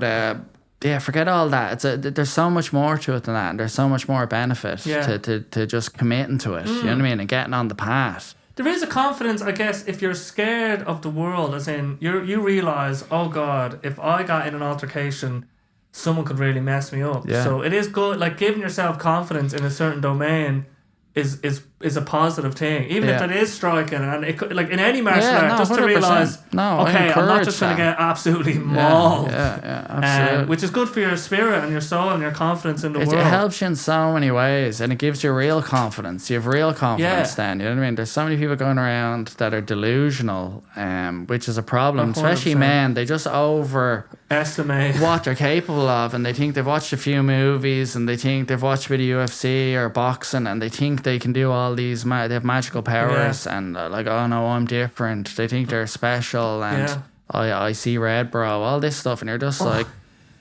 it's just like you're living in a different just world. living in a delusion, and it's not real, and it's all just the air. There's nothing there, you know what I mean? And it's like, it's dangerous. They're the type of people that get in fights all the time because they feel they have to prove themselves. They have to prove that they're John Wick in their head. You know what I mean? That they're just born with an innate ability to fight better than people who train or whatever. Yeah, it's ridiculous. You know what I mean? So those people, if they actually just joined the gym and start practicing the martial art and all, they'd get that out of themselves, and it wouldn't be all this bravado and false ego then of having to prove themselves. Do you know what I mean? They'd have an appreciation for it in a way that they didn't before. Like, the goal should be improve yourself, not prove yourself. Like, people want to prove themselves. Forget about that. Improve yourself. That's the goal with martial arts. Improve, not prove. You know what I mean? It's totally different. Like, that's a very good point. But you have to get, I guess, to get to that point, like from your first, I think you had an experience in your first class where you just was like, you got just taken advantage of by someone, and then that's mauled. where mauled, and it's happened to loads of people, especially gym people. It's the most common. It's hard for the gym people, I have to say, because they're lifting, especially strong people in the gym, but they're big or whatever, and they're strong, and they equate that to I can handle myself. And it's not true. No. Unfortunately, it's not true. Yeah, maybe you have a better chance because you're big and strong, but it's if you don't have the skill set, and there's another guy there that has the skill set, it's not that it's not even close. You know what I mean? But what happens to some people is they go in, and when they roll for the first time or they spar or whatever, and they get like destroyed, and that little story they had in their head is suddenly now been destroyed, shattered. And you have a choice now. It's like, am I going to step into this now and learn this thing and become competent? Or am I going to pretend it didn't happen and run back to the gym or whatever I was doing? Stupid.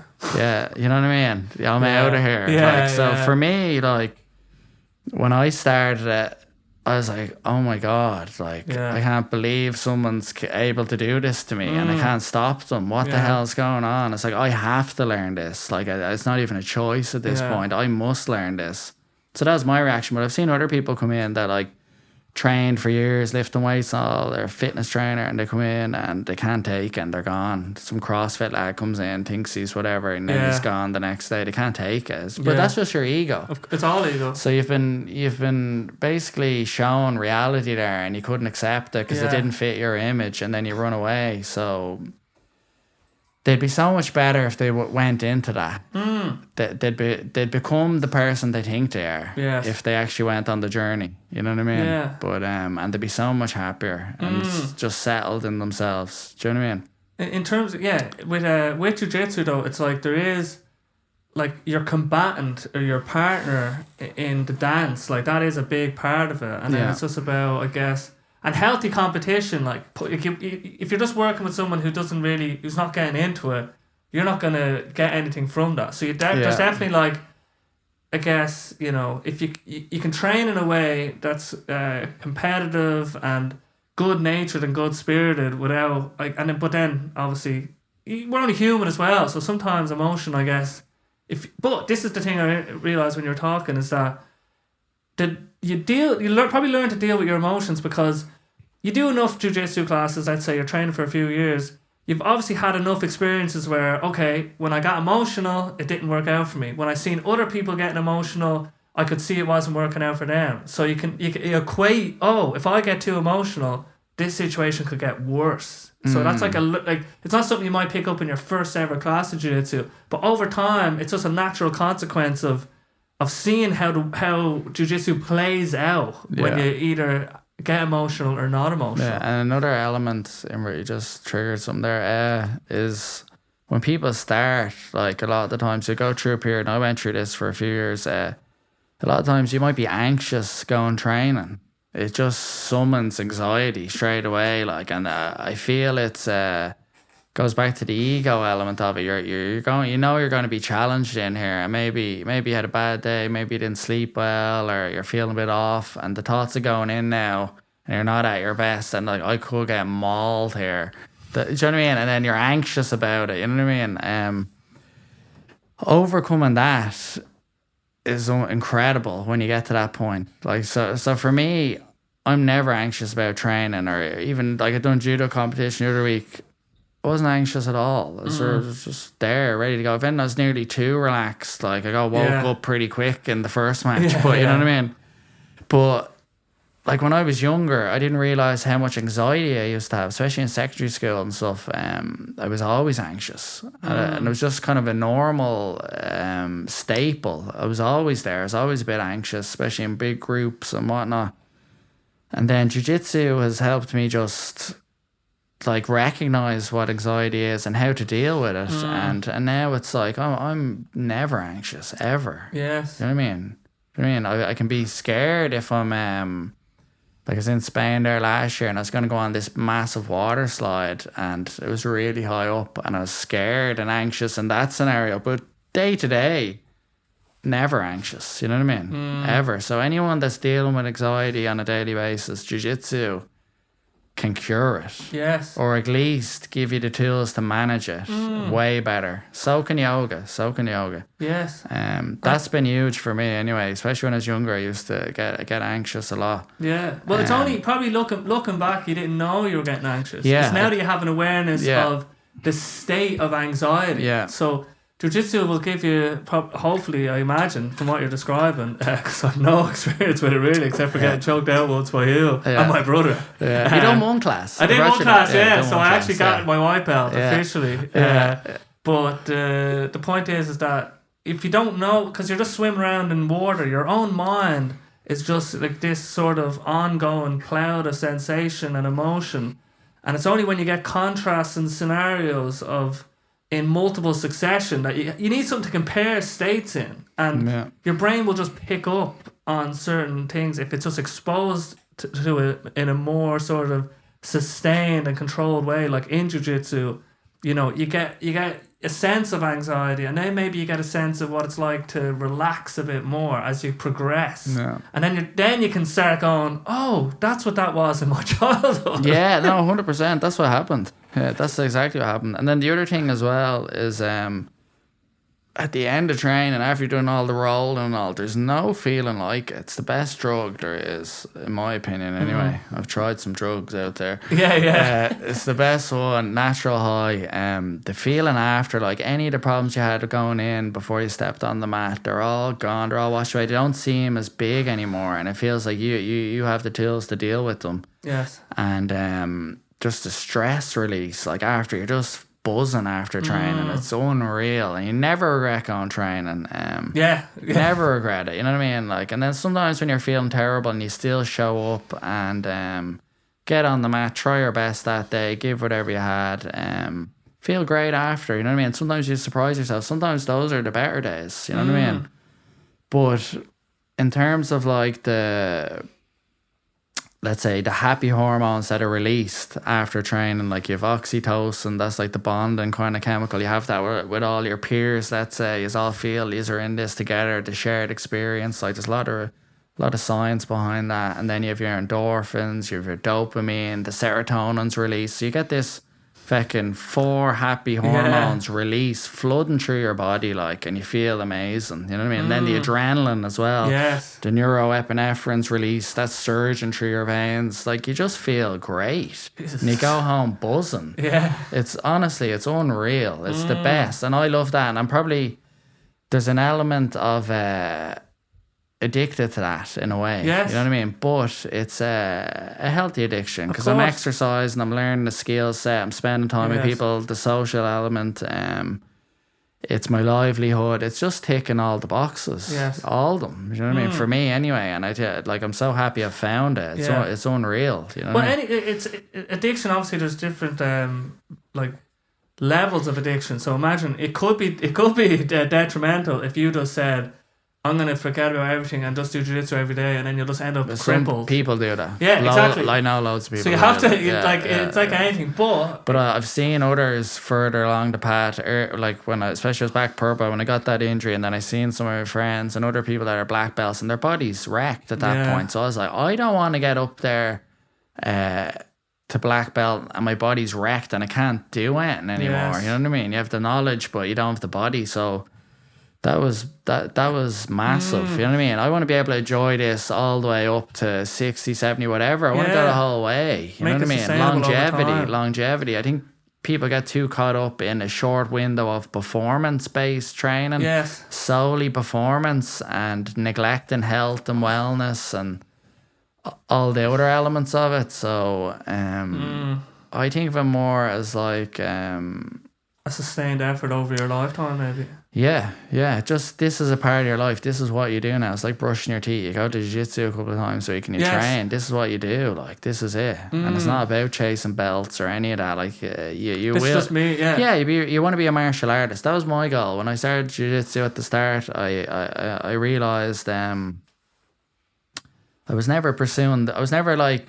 Obviously, you get promoted, it's great, but I was never like, oh, I want this belt, I want that. I was never taught like that. I thought more like, I want to acquire skill and get proficient at this, but I also want to become a martial artist. And what does a martial artist do? Practices martial arts regularly. Yeah.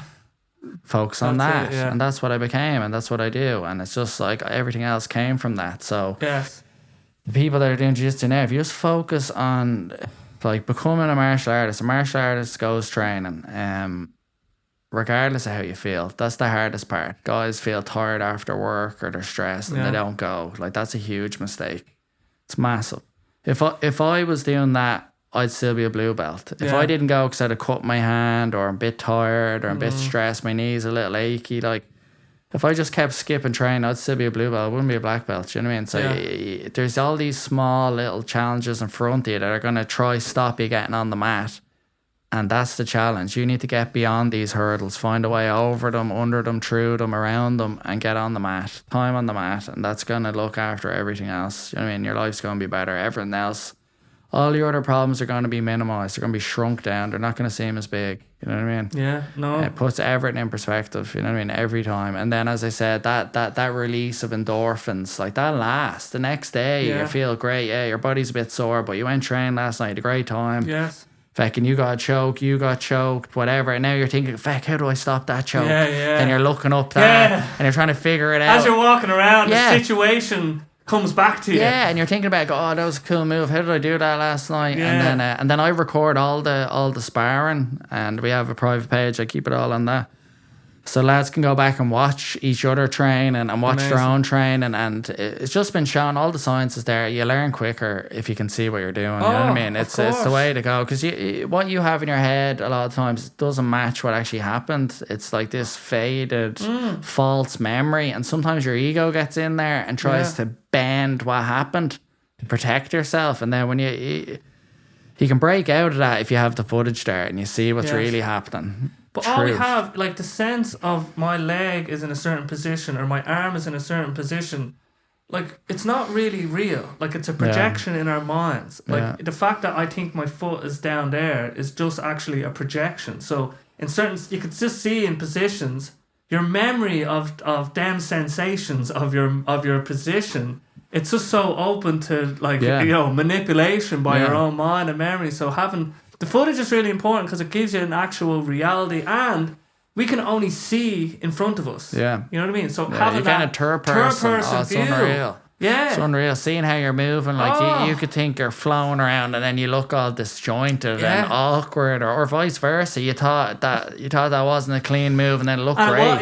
You know what I mean? So when I noticed it when I started looking at footage of me playing, and then compared to my other people, I was like, my hand looks so stiff. You know what I mean? My hand compared to other people's hands. Just flowing, and then I was just like, I need to get loose in hands. And then my leg, like you can look more powerful on stage, let's say, or like stronger or confident if you just spread your legs a little bit. You know what I mean? Not like there's certain you're shelling up, and then that comes out in you. Because like how you present yourself is like an inner sort of projection. That'll affect your voice as well. Yeah, you know, and you're going to be limited to a certain like range. And it's like the podcast, recording the podcast, listening back, seeing how I progressed the conversation versus didn't progress or said the word lie. There's so many different variations of, what improves if you just record something and listen back, especially singing. Oh my God, like just having an idea of what you sound like. But with jiu-jitsu, it removes, any sense of, the reality you had in your mind. We're going to look outside that now, and now we're going to look at this footage. And I think it's really good. I think it just allows you to look at it as an objective observer instead of the person who's in it in a way. Yeah, no, 100%. And I think just having it's just brilliant. It's I would have loved to have that when I was training at the start. Do you know what I mean? That's the way I kind of think about the coaching and the classes. What would I love to have that's not possible? You know what I mean? Yes. Earlier in the journey, like, so that I just approached that. So for all the lads, they can explore whatever they want to explore within jiu-jitsu, as long as it's safe and it's effective. I'm all for it. You know what I mean? So they could be developing things that I don't actually do myself, and then I would teach a lot of stuff that maybe I'm not as proficient at, or I don't use it, but it's just to show it's possible. But a big thing that I've gotten into in the last few years is ecological dynamics approach, which is kind of polarizing in jiu-jitsu now at the moment. There's loads of debates, and I think the people that are debating it don't understand it. They haven't read all the books, they haven't listened to the podcasts, they put in the work, they don't get it, they don't know what they're even arguing against at all. So I've been looking into that for years, on and off, and then I got real into it in the last year or two. I've read loads of books on it, I read a load of studies and this and that, you know what I mean, just about it's essentially acquiring like movement and and skill acquisition. So the idea with this approach is like you create, let's say, tasks or constraints in a game form, and the idea is if you kind of create that in the right way, what you want to see, the solutions will emerge themselves. You know what I mean? But by restricting the two players to certain things, certain techniques, let's say, will start emerging without you having to show them. Obviously, you can demo beforehand what's possible, just so they see it, because you learn that way too. But it's training more in a live capacity, mostly, and learning through feel, because that's what it really is. Like, it's kinetic energy jiu-jitsu. Do you know what I mean? It's touch. A lot of it you learn from touch. Do you know what I mean? You can watch videos online that will help you get a feel for certain things, and you learn stuff you can watch from seeing other people in person, reading books. You can learn from all these different ways, but at the end of the day, jiu-jitsu is about touch, another person, that sensitivity of like when someone grips you or when you grip them, and feeling where their balance is, where their weight. You learn all that through touch, and the idea is that you're trying to maximize that type of learning.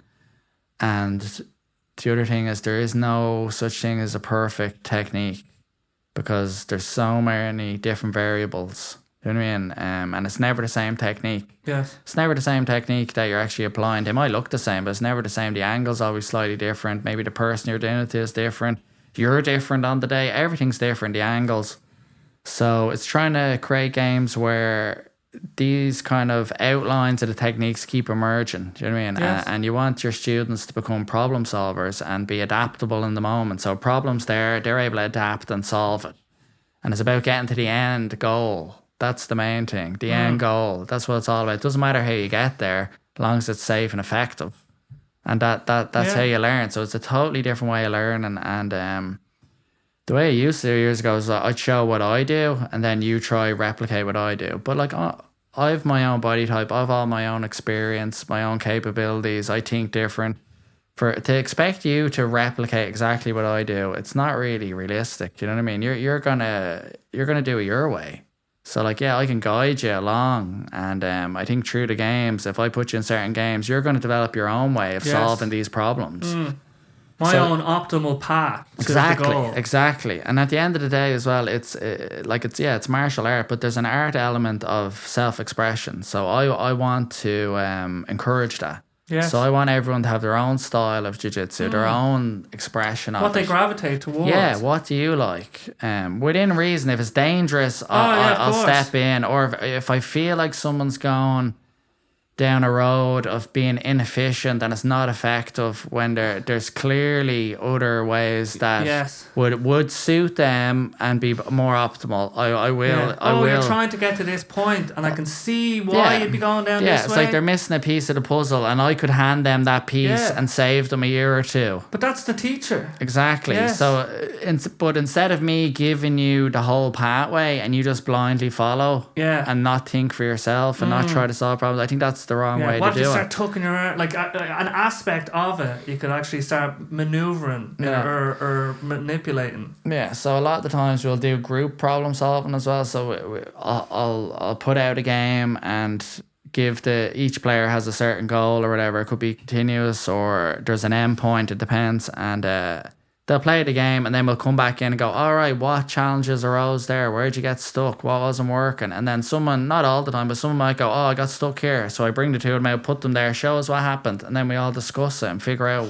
what could we do here? You know what I mean? And then we all learn. Yes. So we just learned from someone identified an issue, and then we came together as a group and tried to give some solutions. Yeah. You I know think what I mean? that's a very... Instead of like the old school way, it's like I arrive and show you a problem and give you the solution there and then. that's how you And get that's there. it. And then you just have to learn how I do it. But the issue with that is if the problem changes in the moment, like it will in live sparring, you have a solution that no longer solves the problem. Yeah.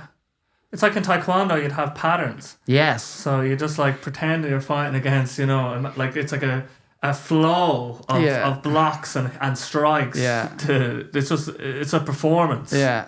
In a way. And then what you're describing, it's like, if you're doing a particular thing, it just becomes one way of doing it, and then it becomes, it's not flexible and it's not open to the interpretation of the person. But I just want to get onto this idea that popped into my head. So you're not gonna. It makes so much sense that you're not gonna learn. The best way to learn is by creating rules around stuff. Because we're not gonna learn jiu-jitsu now in this conversation, right? Because if we created a rule, a simple rule, it's like you have to get the other person to the ground. That's closer to learn jiu-jitsu than you don't have to do anything in this room. You just have to talk. 100%. So there's ways of getting closer to the art of jiu-jitsu, and that's what jiu-jitsu is, a rule set. It's like that. No, it is. It's a bigger rule set. Yeah, it is. Yeah, absolutely. And then so it's just about like trying to, and then you're just going down to a single point in that jiu-jitsu pathway and saying, how can we create a rule around this aspect that would facilitate learning in this very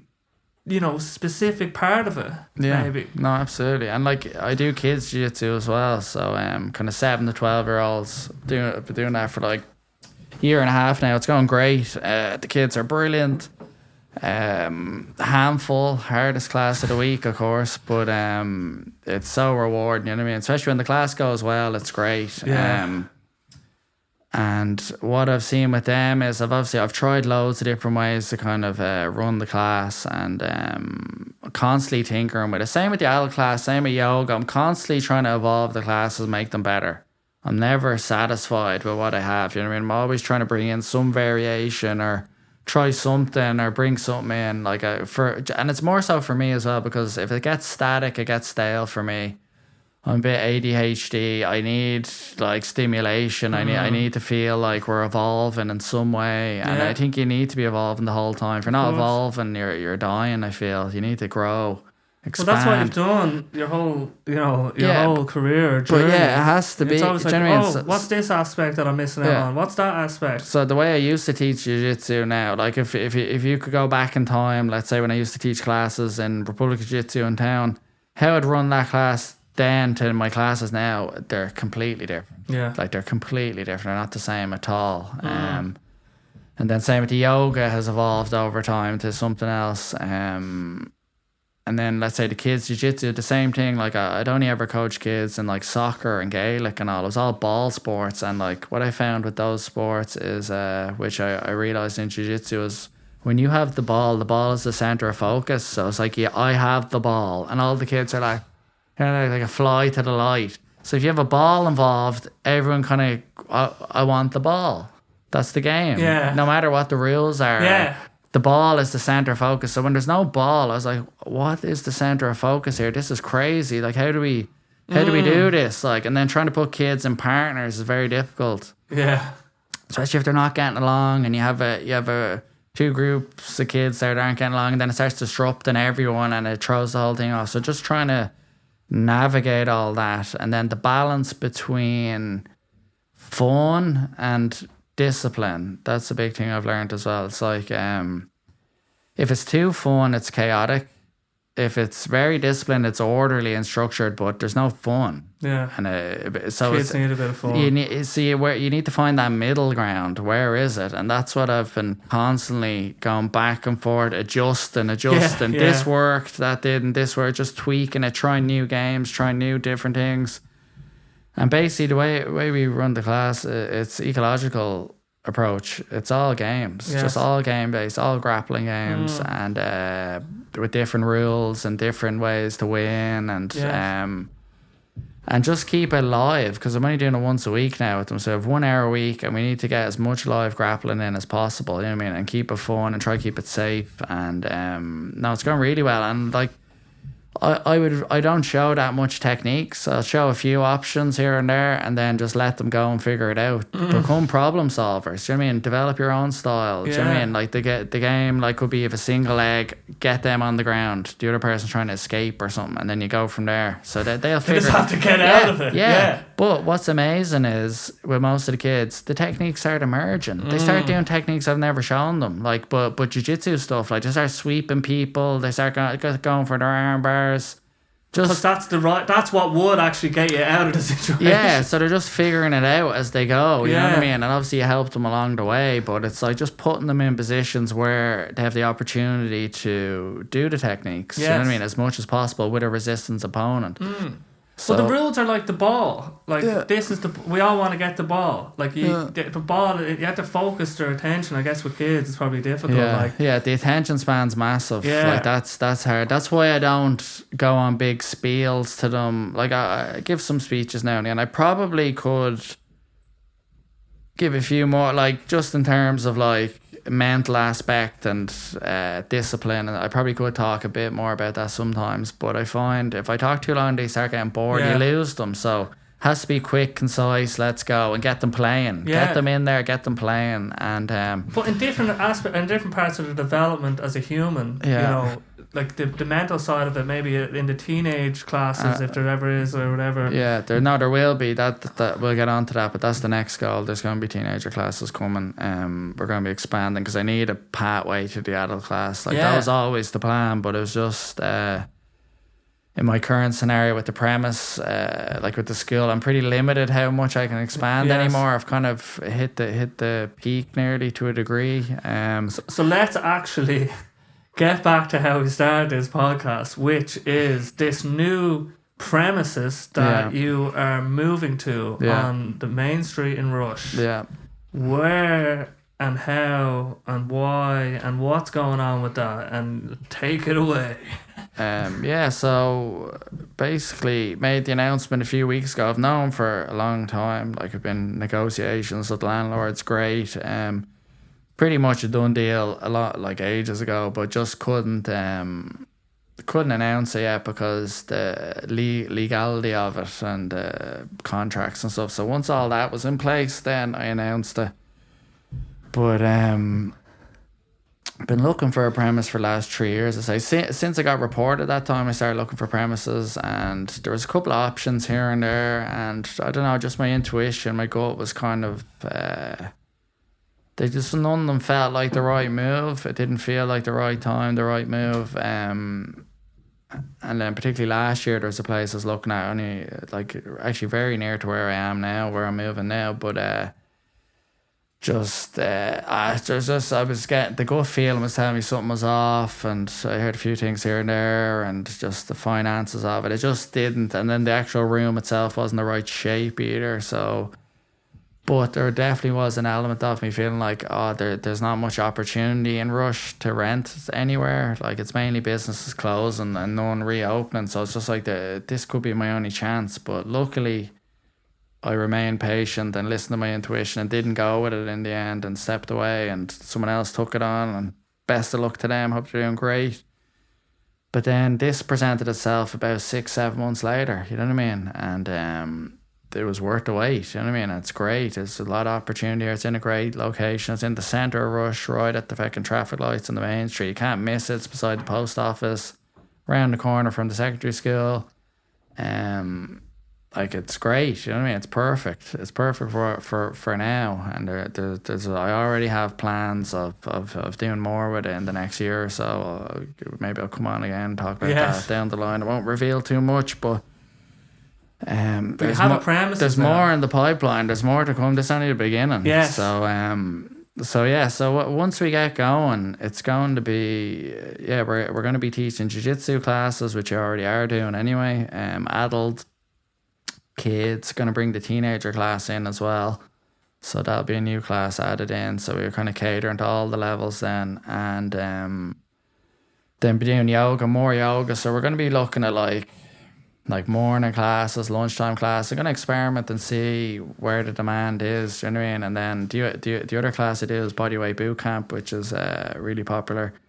It's basically a 30-minute fitness class that I do, and it's predominantly kind of bodyweight exercises, and we do in like sort of a circuit fashion. You're in, you're out, and you're gone. You know what I mean? Beginner friendly stuff. Like anyone could probably do it. Yeah, anyone can do it. And then if you are a bit fit, I give you the option to make the workout harder. It's very variable. Yeah, 100%. You can progress it or modify it depending on your level. So it doesn't really matter your fitness level. If you are pretty fit, you can come in here and push yourself hard still and get a decent workout. But the idea behind it is in and out for people that maybe haven't been exercising, they're trying to get back into it, or maybe they have kids, a family, job, they're busy. They want to exercise, but they can't commit to going to like an hour class, let's say. Do you know what I mean? They're able to get out. They have an hour to get out of the house. Do you know what I mean? So it could take 5-10 minutes to get there, do the workout, get home. You know what I mean? That's the idea. So I was running 4 of those classes a week for about nearly the guts of a year there last year, or maybe, how long? 6, 7, 8 months I had the 4 of them going. The 2 classes I'd gone for the whole year. And they're very busy. It's up to like 24 people in the class. And it's just good fun. Everyone's enjoying a bit of crack, social as well. A lot of chatting going. I encourage talking and chatting. So people be going around in partners, chatting away the whole time, having a catch up with their friend, having a laugh. Amazing. We're all joking. It's not real serious. I'm not like that. I don't be shouting at anyone, or I'm not Mr. Motivator. I'm not like, that's not my approach at all. I'm more relaxed. With all things. And it's good fun. People are enjoying it. Then I added more classes. I had like an earlier class and a later class, and they're both really busy. They're both going great. And then I had to scale back after Christmas. I got really sick of Christmas. I think I overdone it a bit, so I scaled the classes back down slightly. So I went back to 2, and it's still going great. You know what I mean? So I'll be looking to maybe add a couple of morning classes, boot camp classes, and maybe even a Saturday one. We'll see, depending on the demand. I'll get feedback. And then I'm going to expand the fitness offerings. So the other option that I'm going to bring in like a strength and conditioning class, potentially small group, maybe up to 8 people, and that will be different to the boot camp. The boot camp is more in and out, 30 minutes, general fitness. Yes. You're kind of ticking just trying off. To get people in. Yeah, just do something. Just get a bit of aerobic training, a bit of strength training, a little bit of mobility, a bit of socialising. Do you know what I mean? Just ticking all a bit of everything, but you come away after the boot camp energized. Yes. Yeah, I'm not smashing it. I don't really believe in that. You come in, I just wreck you, and you go home. Yeah. Like, I think that's what puts people off fitness. So I think it's about that barrier to entry I was talking about with the yoga. It's the same with the fitness.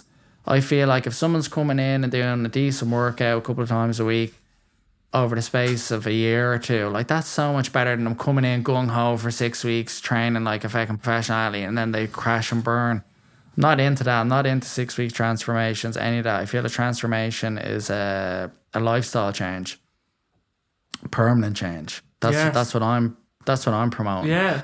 And when I bring in the strength and conditioning classes, that will be geared towards maybe people that play sports and they want to develop their strength and conditioning for their sport performance, or people that just want to go a bit deeper into the exercise. They want to learn how to like do deadlifts and squats and like fucking maybe the assault bike and like carries, hangs, all the different human movements, and they want to go into that direction more and train more towards trying to maximize those training adaptations. Do you know what I mean? Rather than just a general fitness sort of thing. It'd just be a different style of class.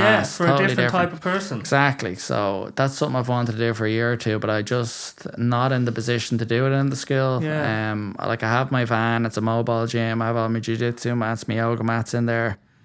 Fitness, I'll bring them down, but I'm limited. I can't be bringing down a squat rack and a fucking 100, 200 kilos of weight.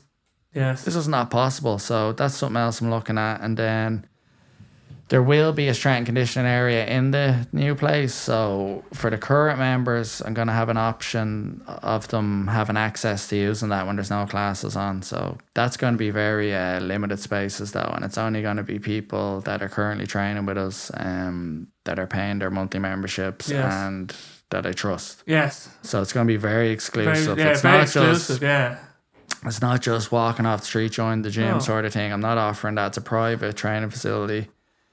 And if you're looking for that, go elsewhere. You know what I mean? So that's something else I'm going to be offering. And then, I still do my sports massages. I still do a bit of the injury stuff as well. But mainly sports massages, like particularly like tradesmen of sore neck or, you know what I mean? This sort of thing. Just I do a bit of that on the side as well. Still do a tiny bit of personal training, like very minimum by choice. I've actually turned a lot of people away in the last year or two. I'm just more focused on the classes, to be honest. Like my goal is to try and help as many people as possible at once. Yes. Not one-on-one. I think I maxed that out at this point. I know where that leads. It's just more hours.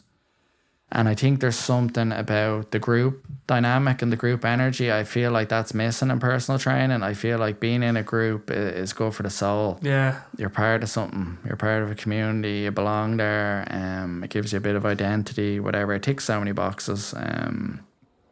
You're in a little tribe. You know what I mean? I think there's an innate need and desire to be a part of a tribe. Yes. So that could be a fitness tribe, yoga tribe, jiu-jitsu tribe, whatever it is, lifestyle monks tribe. Yeah. I think that does something for the soul. It's important. You know what I mean? We're all tribal creatures and we need it. Whereas I feel if you're doing personal... Even social creatures. 100%. Personal training is great. I'm not knocking it. Like, obviously, that's my background. But I feel it is limited.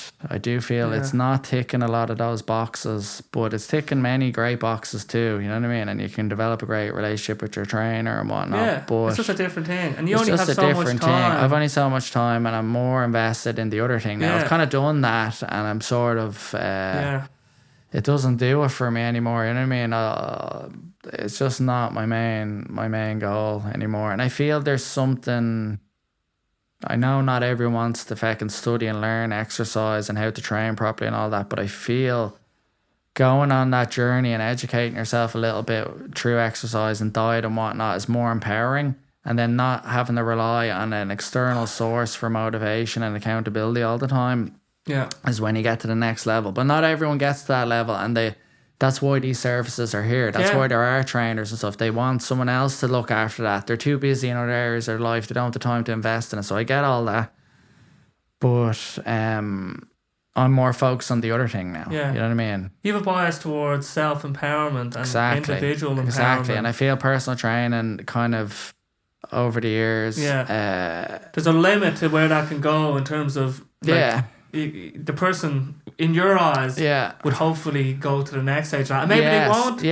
But it's okay if they don't want to. But I want them to. You would want, which is fine. Yeah, no, and I know that. So that's just something I've actually had to wrestle with over the years. And even the identity of a trainer, when I stopped working that time years ago and I was burnt out, having to let go of that identity was difficult. Do you know what I mean? The status that comes with it and all. But now, I don't identify with that. And then I realize as well, like even each label you have, like you are, like just because you're a musician, but like there's more to you than that. Like that doesn't have to define who you are. Same with me, like personal trainer. That's not. There's way more to me than that. You know what I mean? Yoga teacher, jiu-jitsu teacher, whatever.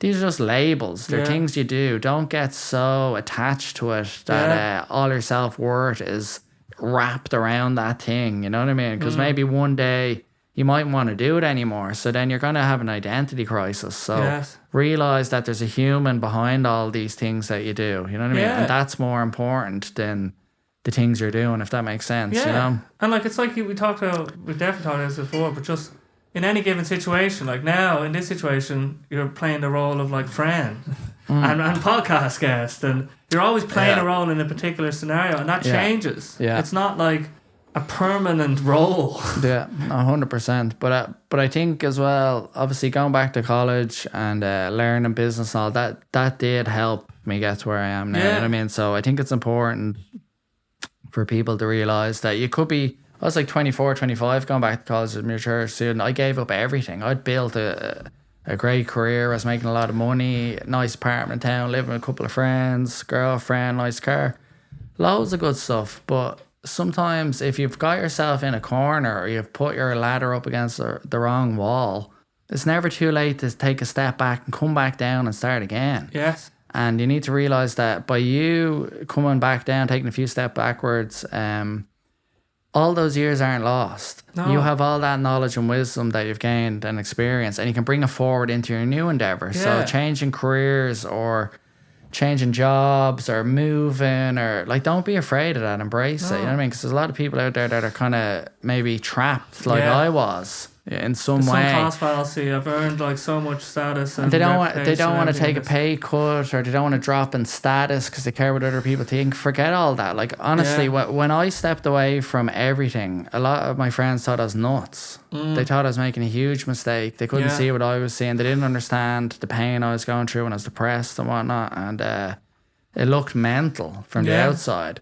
But you roll on 7 years later, I had a vision, and I'm starting to realize it in a bigger way than ever. And then people are like, "Oh, you're doing great." Those same people. Yeah. So forget what people are saying and thinking. You just have to ignore that. You have a couple of people in your life that you really value their opinion, and they're going to be honest with you. Take their opinion. Everyone else, it's noise. It's just noise. Ignore it.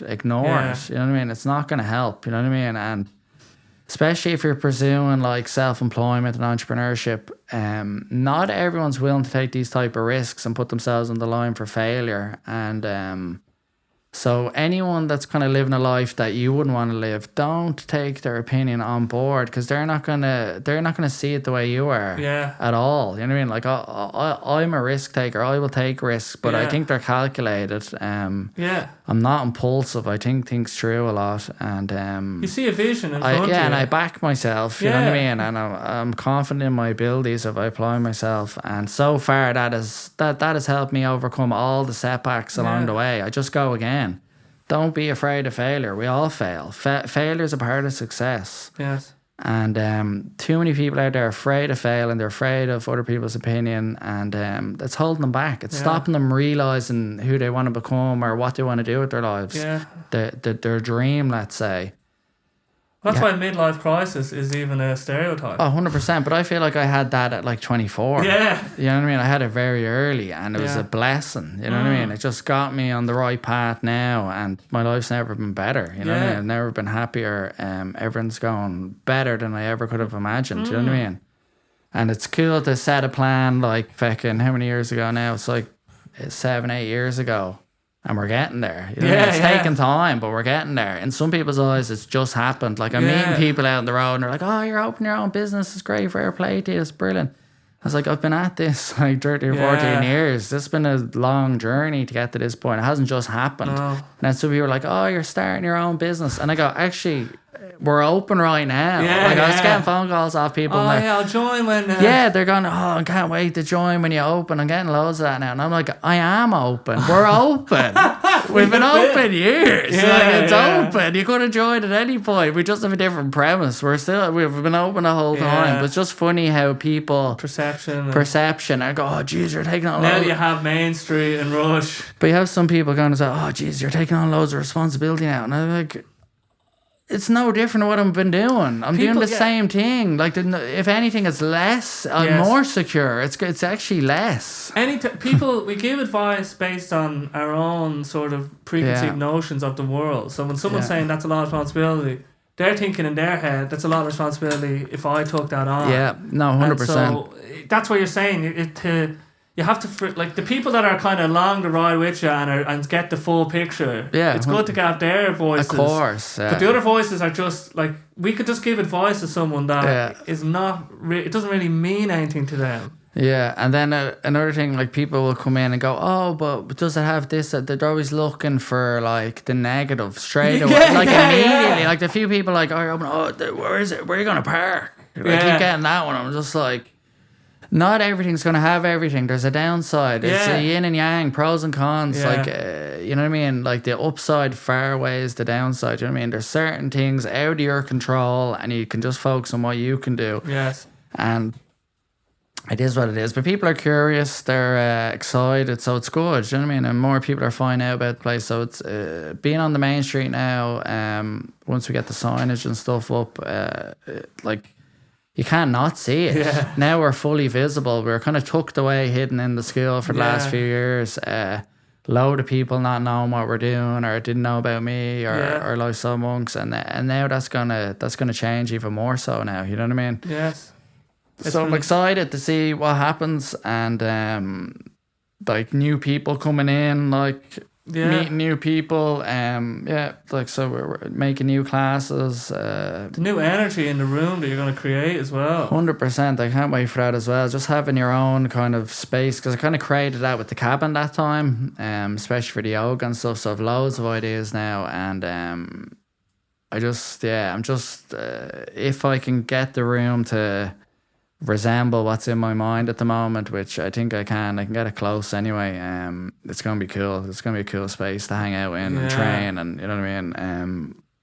It's just the next chapter, and now you have such flexibility in what you can do. I think that's the biggest thing, because I'm constrained. Like, I'm restricted at the moment with, like, the hours I can do classes and the days, all that sort of thing. I am restricted, but I've made the most of it, you know what I mean? And then having the van, like the mobile gym, like, the van was the game changer. That was like the catalyst to get to this point. Without the van, none of this would have been possible, you know what I mean? So getting the van was a big step, you know what I mean? Because that meant I was mobile, I can go around, I can do different things. I was able to do, like, house calls for PT and, like, work with different organizations, arrive there with all the gear, teach classes. So that's been unreal, but it will be nice to have all your stuff in one place and not have to, like, fill a van up, play Tetris every day, and then empty it and fill it back up. Like, it's some effort. Can only imagine the amount of times I've rolled out yoga mats and jiu-jitsu mats and put out kettlebells and barbells and then taken them back up after. It's like 4 or 5 days a week for years now. So, oh my goodness. Just, I don't think I'll know what to do with myself. You know what I mean? Because I'll be leaving my house, go down. Packing things up. Yeah. I have a checklist before I leave my house every time. I have to make sure I have everything. You know what I mean? And then I bring so much stuff with me, so it's like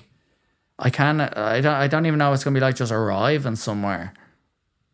You know what I mean? Without a fucking hiking bag on me full of stuff. Do I have everything? And then anytime I forget something, it wrecks my head. Yeah, of course. Doesn't happen that often, but when it does, it wrecks my head. It just wrecks my head. I hate it. One in every so many times you do it, it's just something's gonna happen.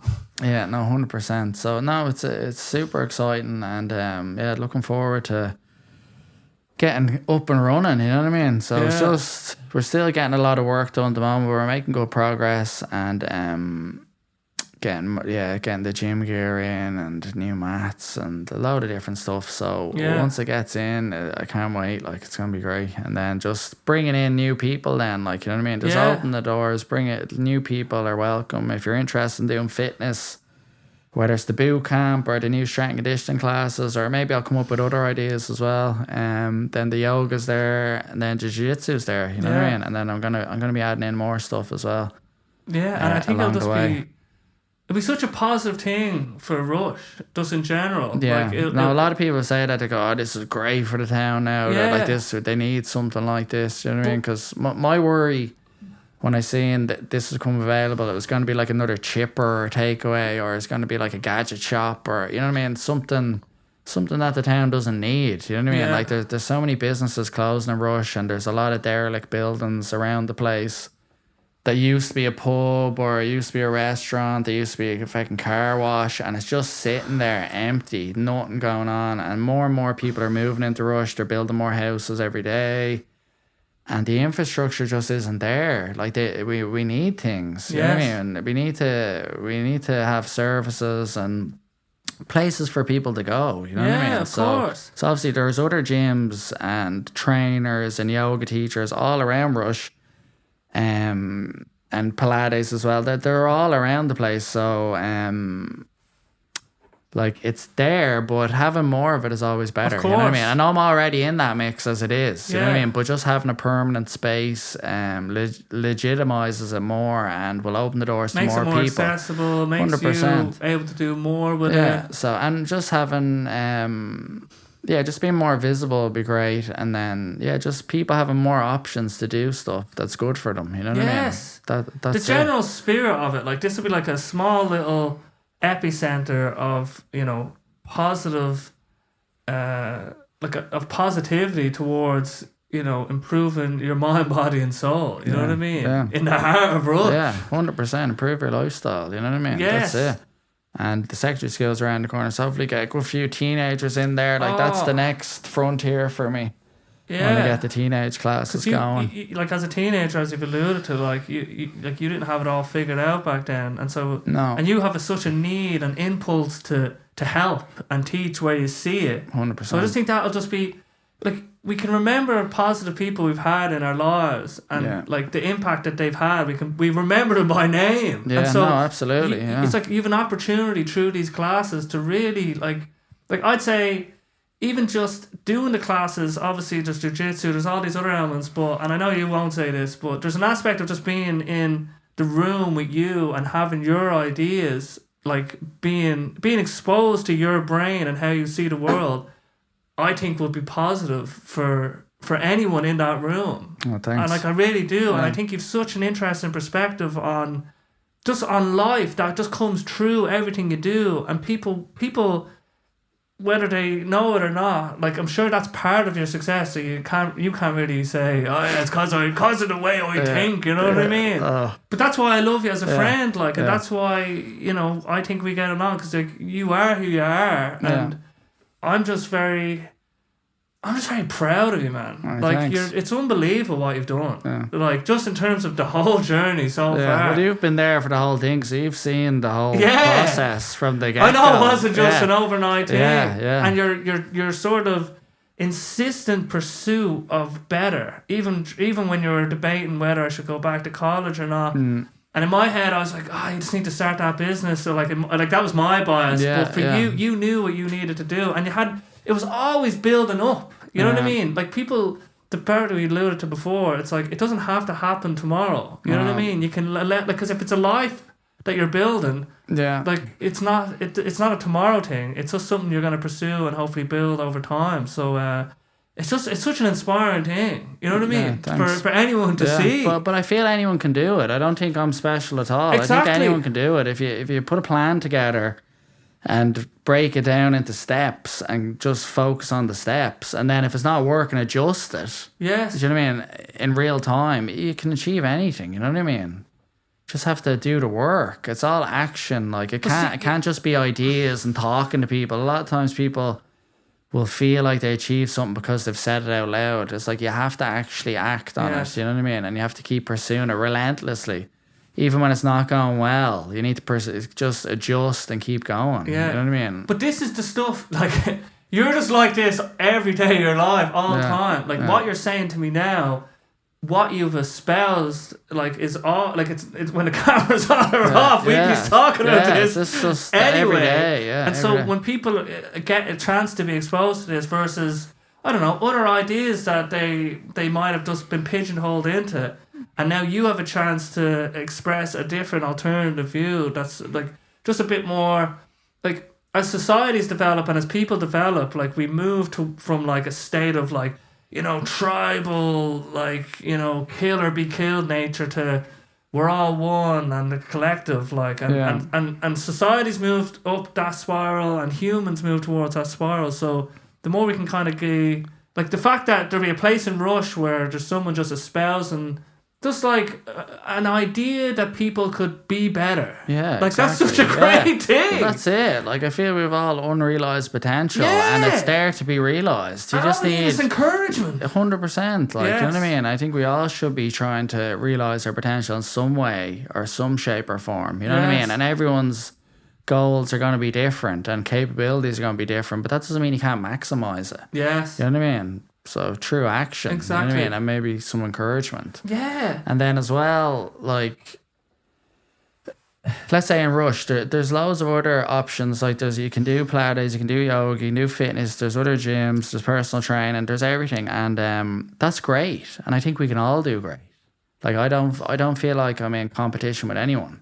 I feel like we can all do well. There's enough for everyone. Like, abundance mentality. Like, some people have the scarcity mentality of, like, let's say you're doing well, therefore that's somehow taken away from me doing well. I just don't believe in that. I feel like there's enough people out there for everyone. Yes. Do you know what I mean? And then I'm not everyone's cup of tea. I'm fully aware of that. So, like, if I'm not your cup of tea, someone else will. Find someone else and go on the journey anyway. You don't have to go on it with me. Go find someone. Yeah. As long as you're trying to strive to be better and be a better person and be happy, you know what I mean, and healthy, that's all that matters. Do you know what I mean? And you're just trying to have a place that will facilitate that. There'll be other places that facilitate that. Yeah. And that's a good thing for the world. That's the most important thing, I 100%. think. You don't have to do it with me. I think long as you're trying to do it in some shape or form, like trying to be better, trying to realize your potential. So, I mean, if only one life, we're all going to die eventually. So why not?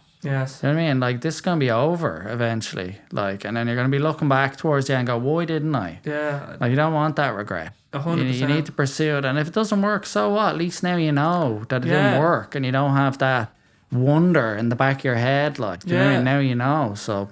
Well, we gravitate towards positive stories about people. Like, as in, we gravitate towards, like, we're like, yes, that's great. But we know all the horror stories as well. Oh, yeah. I've seen them firsthand. We talk about just to give us a little scare for the future. Scare at bedtime. Yeah, no, absolutely. But that motivates me. Jordan Peterson, psychologist, he talks about that. He does, like, I think it's the Future Authoring program, but he gets you to kind of ride out the life you don't want to live. Like, what if you made all these bad decisions? Like, how bad could your life get if you continued making poor choices? Like, where would you end up? And the idea is that once you've kind of shaped that reality in your head of how bad your life could be if you just started making poor choices regularly, that will then motivate you. That is the fire in the belly. Like, I am going to actually strive to improve my life because in the opposite direction. Yeah, exactly. It's like this, what would you call it, negative motivation? I don't know why you'd call it, but it does work. Like, Tim Ferriss has one. It's like fear setting. It's like if you, well, this is kind of different actually. But he'd say, let's say if you're doing this podcast, and then you just think, all right, what are all the things that go... This is actually a little bit different than what you were saying. But imagine all the things that could go wrong in a way. And then imagining what it'd be like if that went wrong. And then realising sometimes that that's not the worst thing. But in your scenario, it's more like, what if my life took a trajectory down this path and I didn't do... what if I didn't brush my teeth for the next 20 years? You know what I mean? A simple one. Like, I heard one was saying, if you don't brush your teeth today...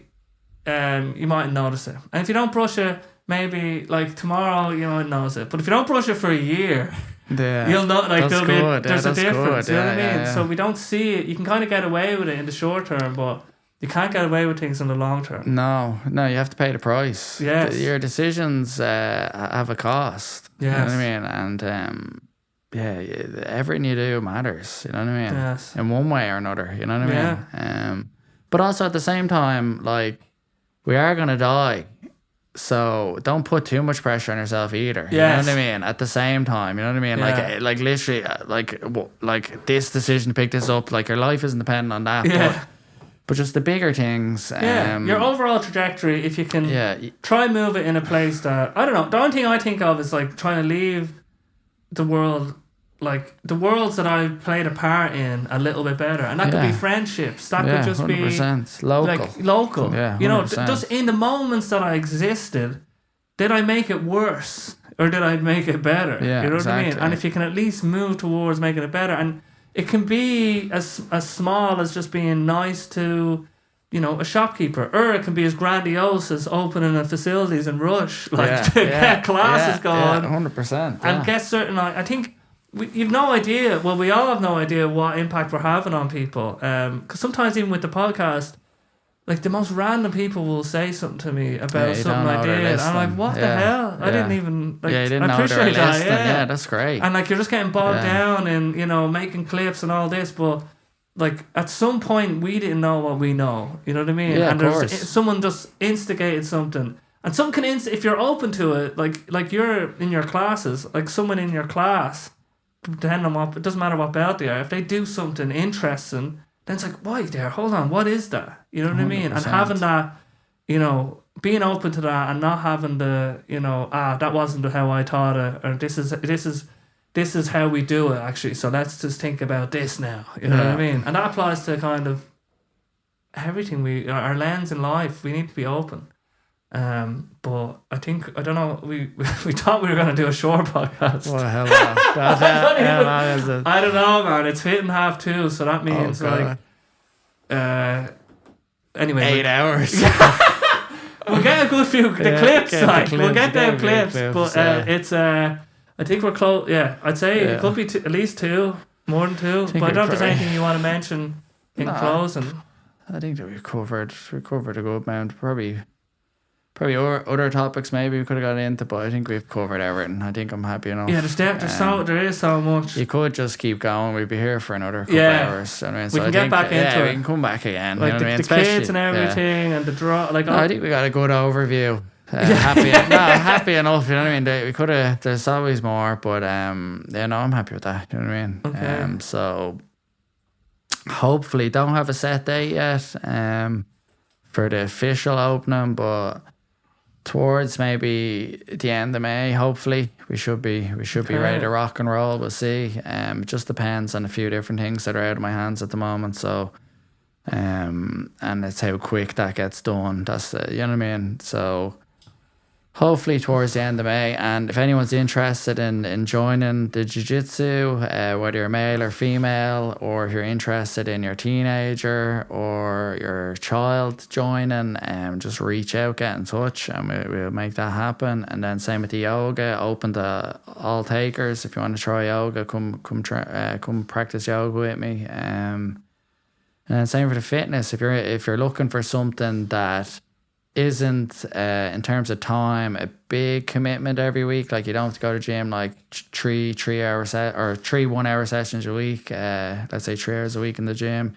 If you're looking for something a bit shorter, bodyweight boot camp might be for you. It's essentially an hour a week, in and out, you know what I mean, and you're ticking all the boxes, and then if you add in a bit of walking and mind what you're eating a bit, like you're doing great. You're doing more than most. Exactly. You know what I mean? And you're investing in your future self, and that's what it's all about. You're trying to make tomorrow better.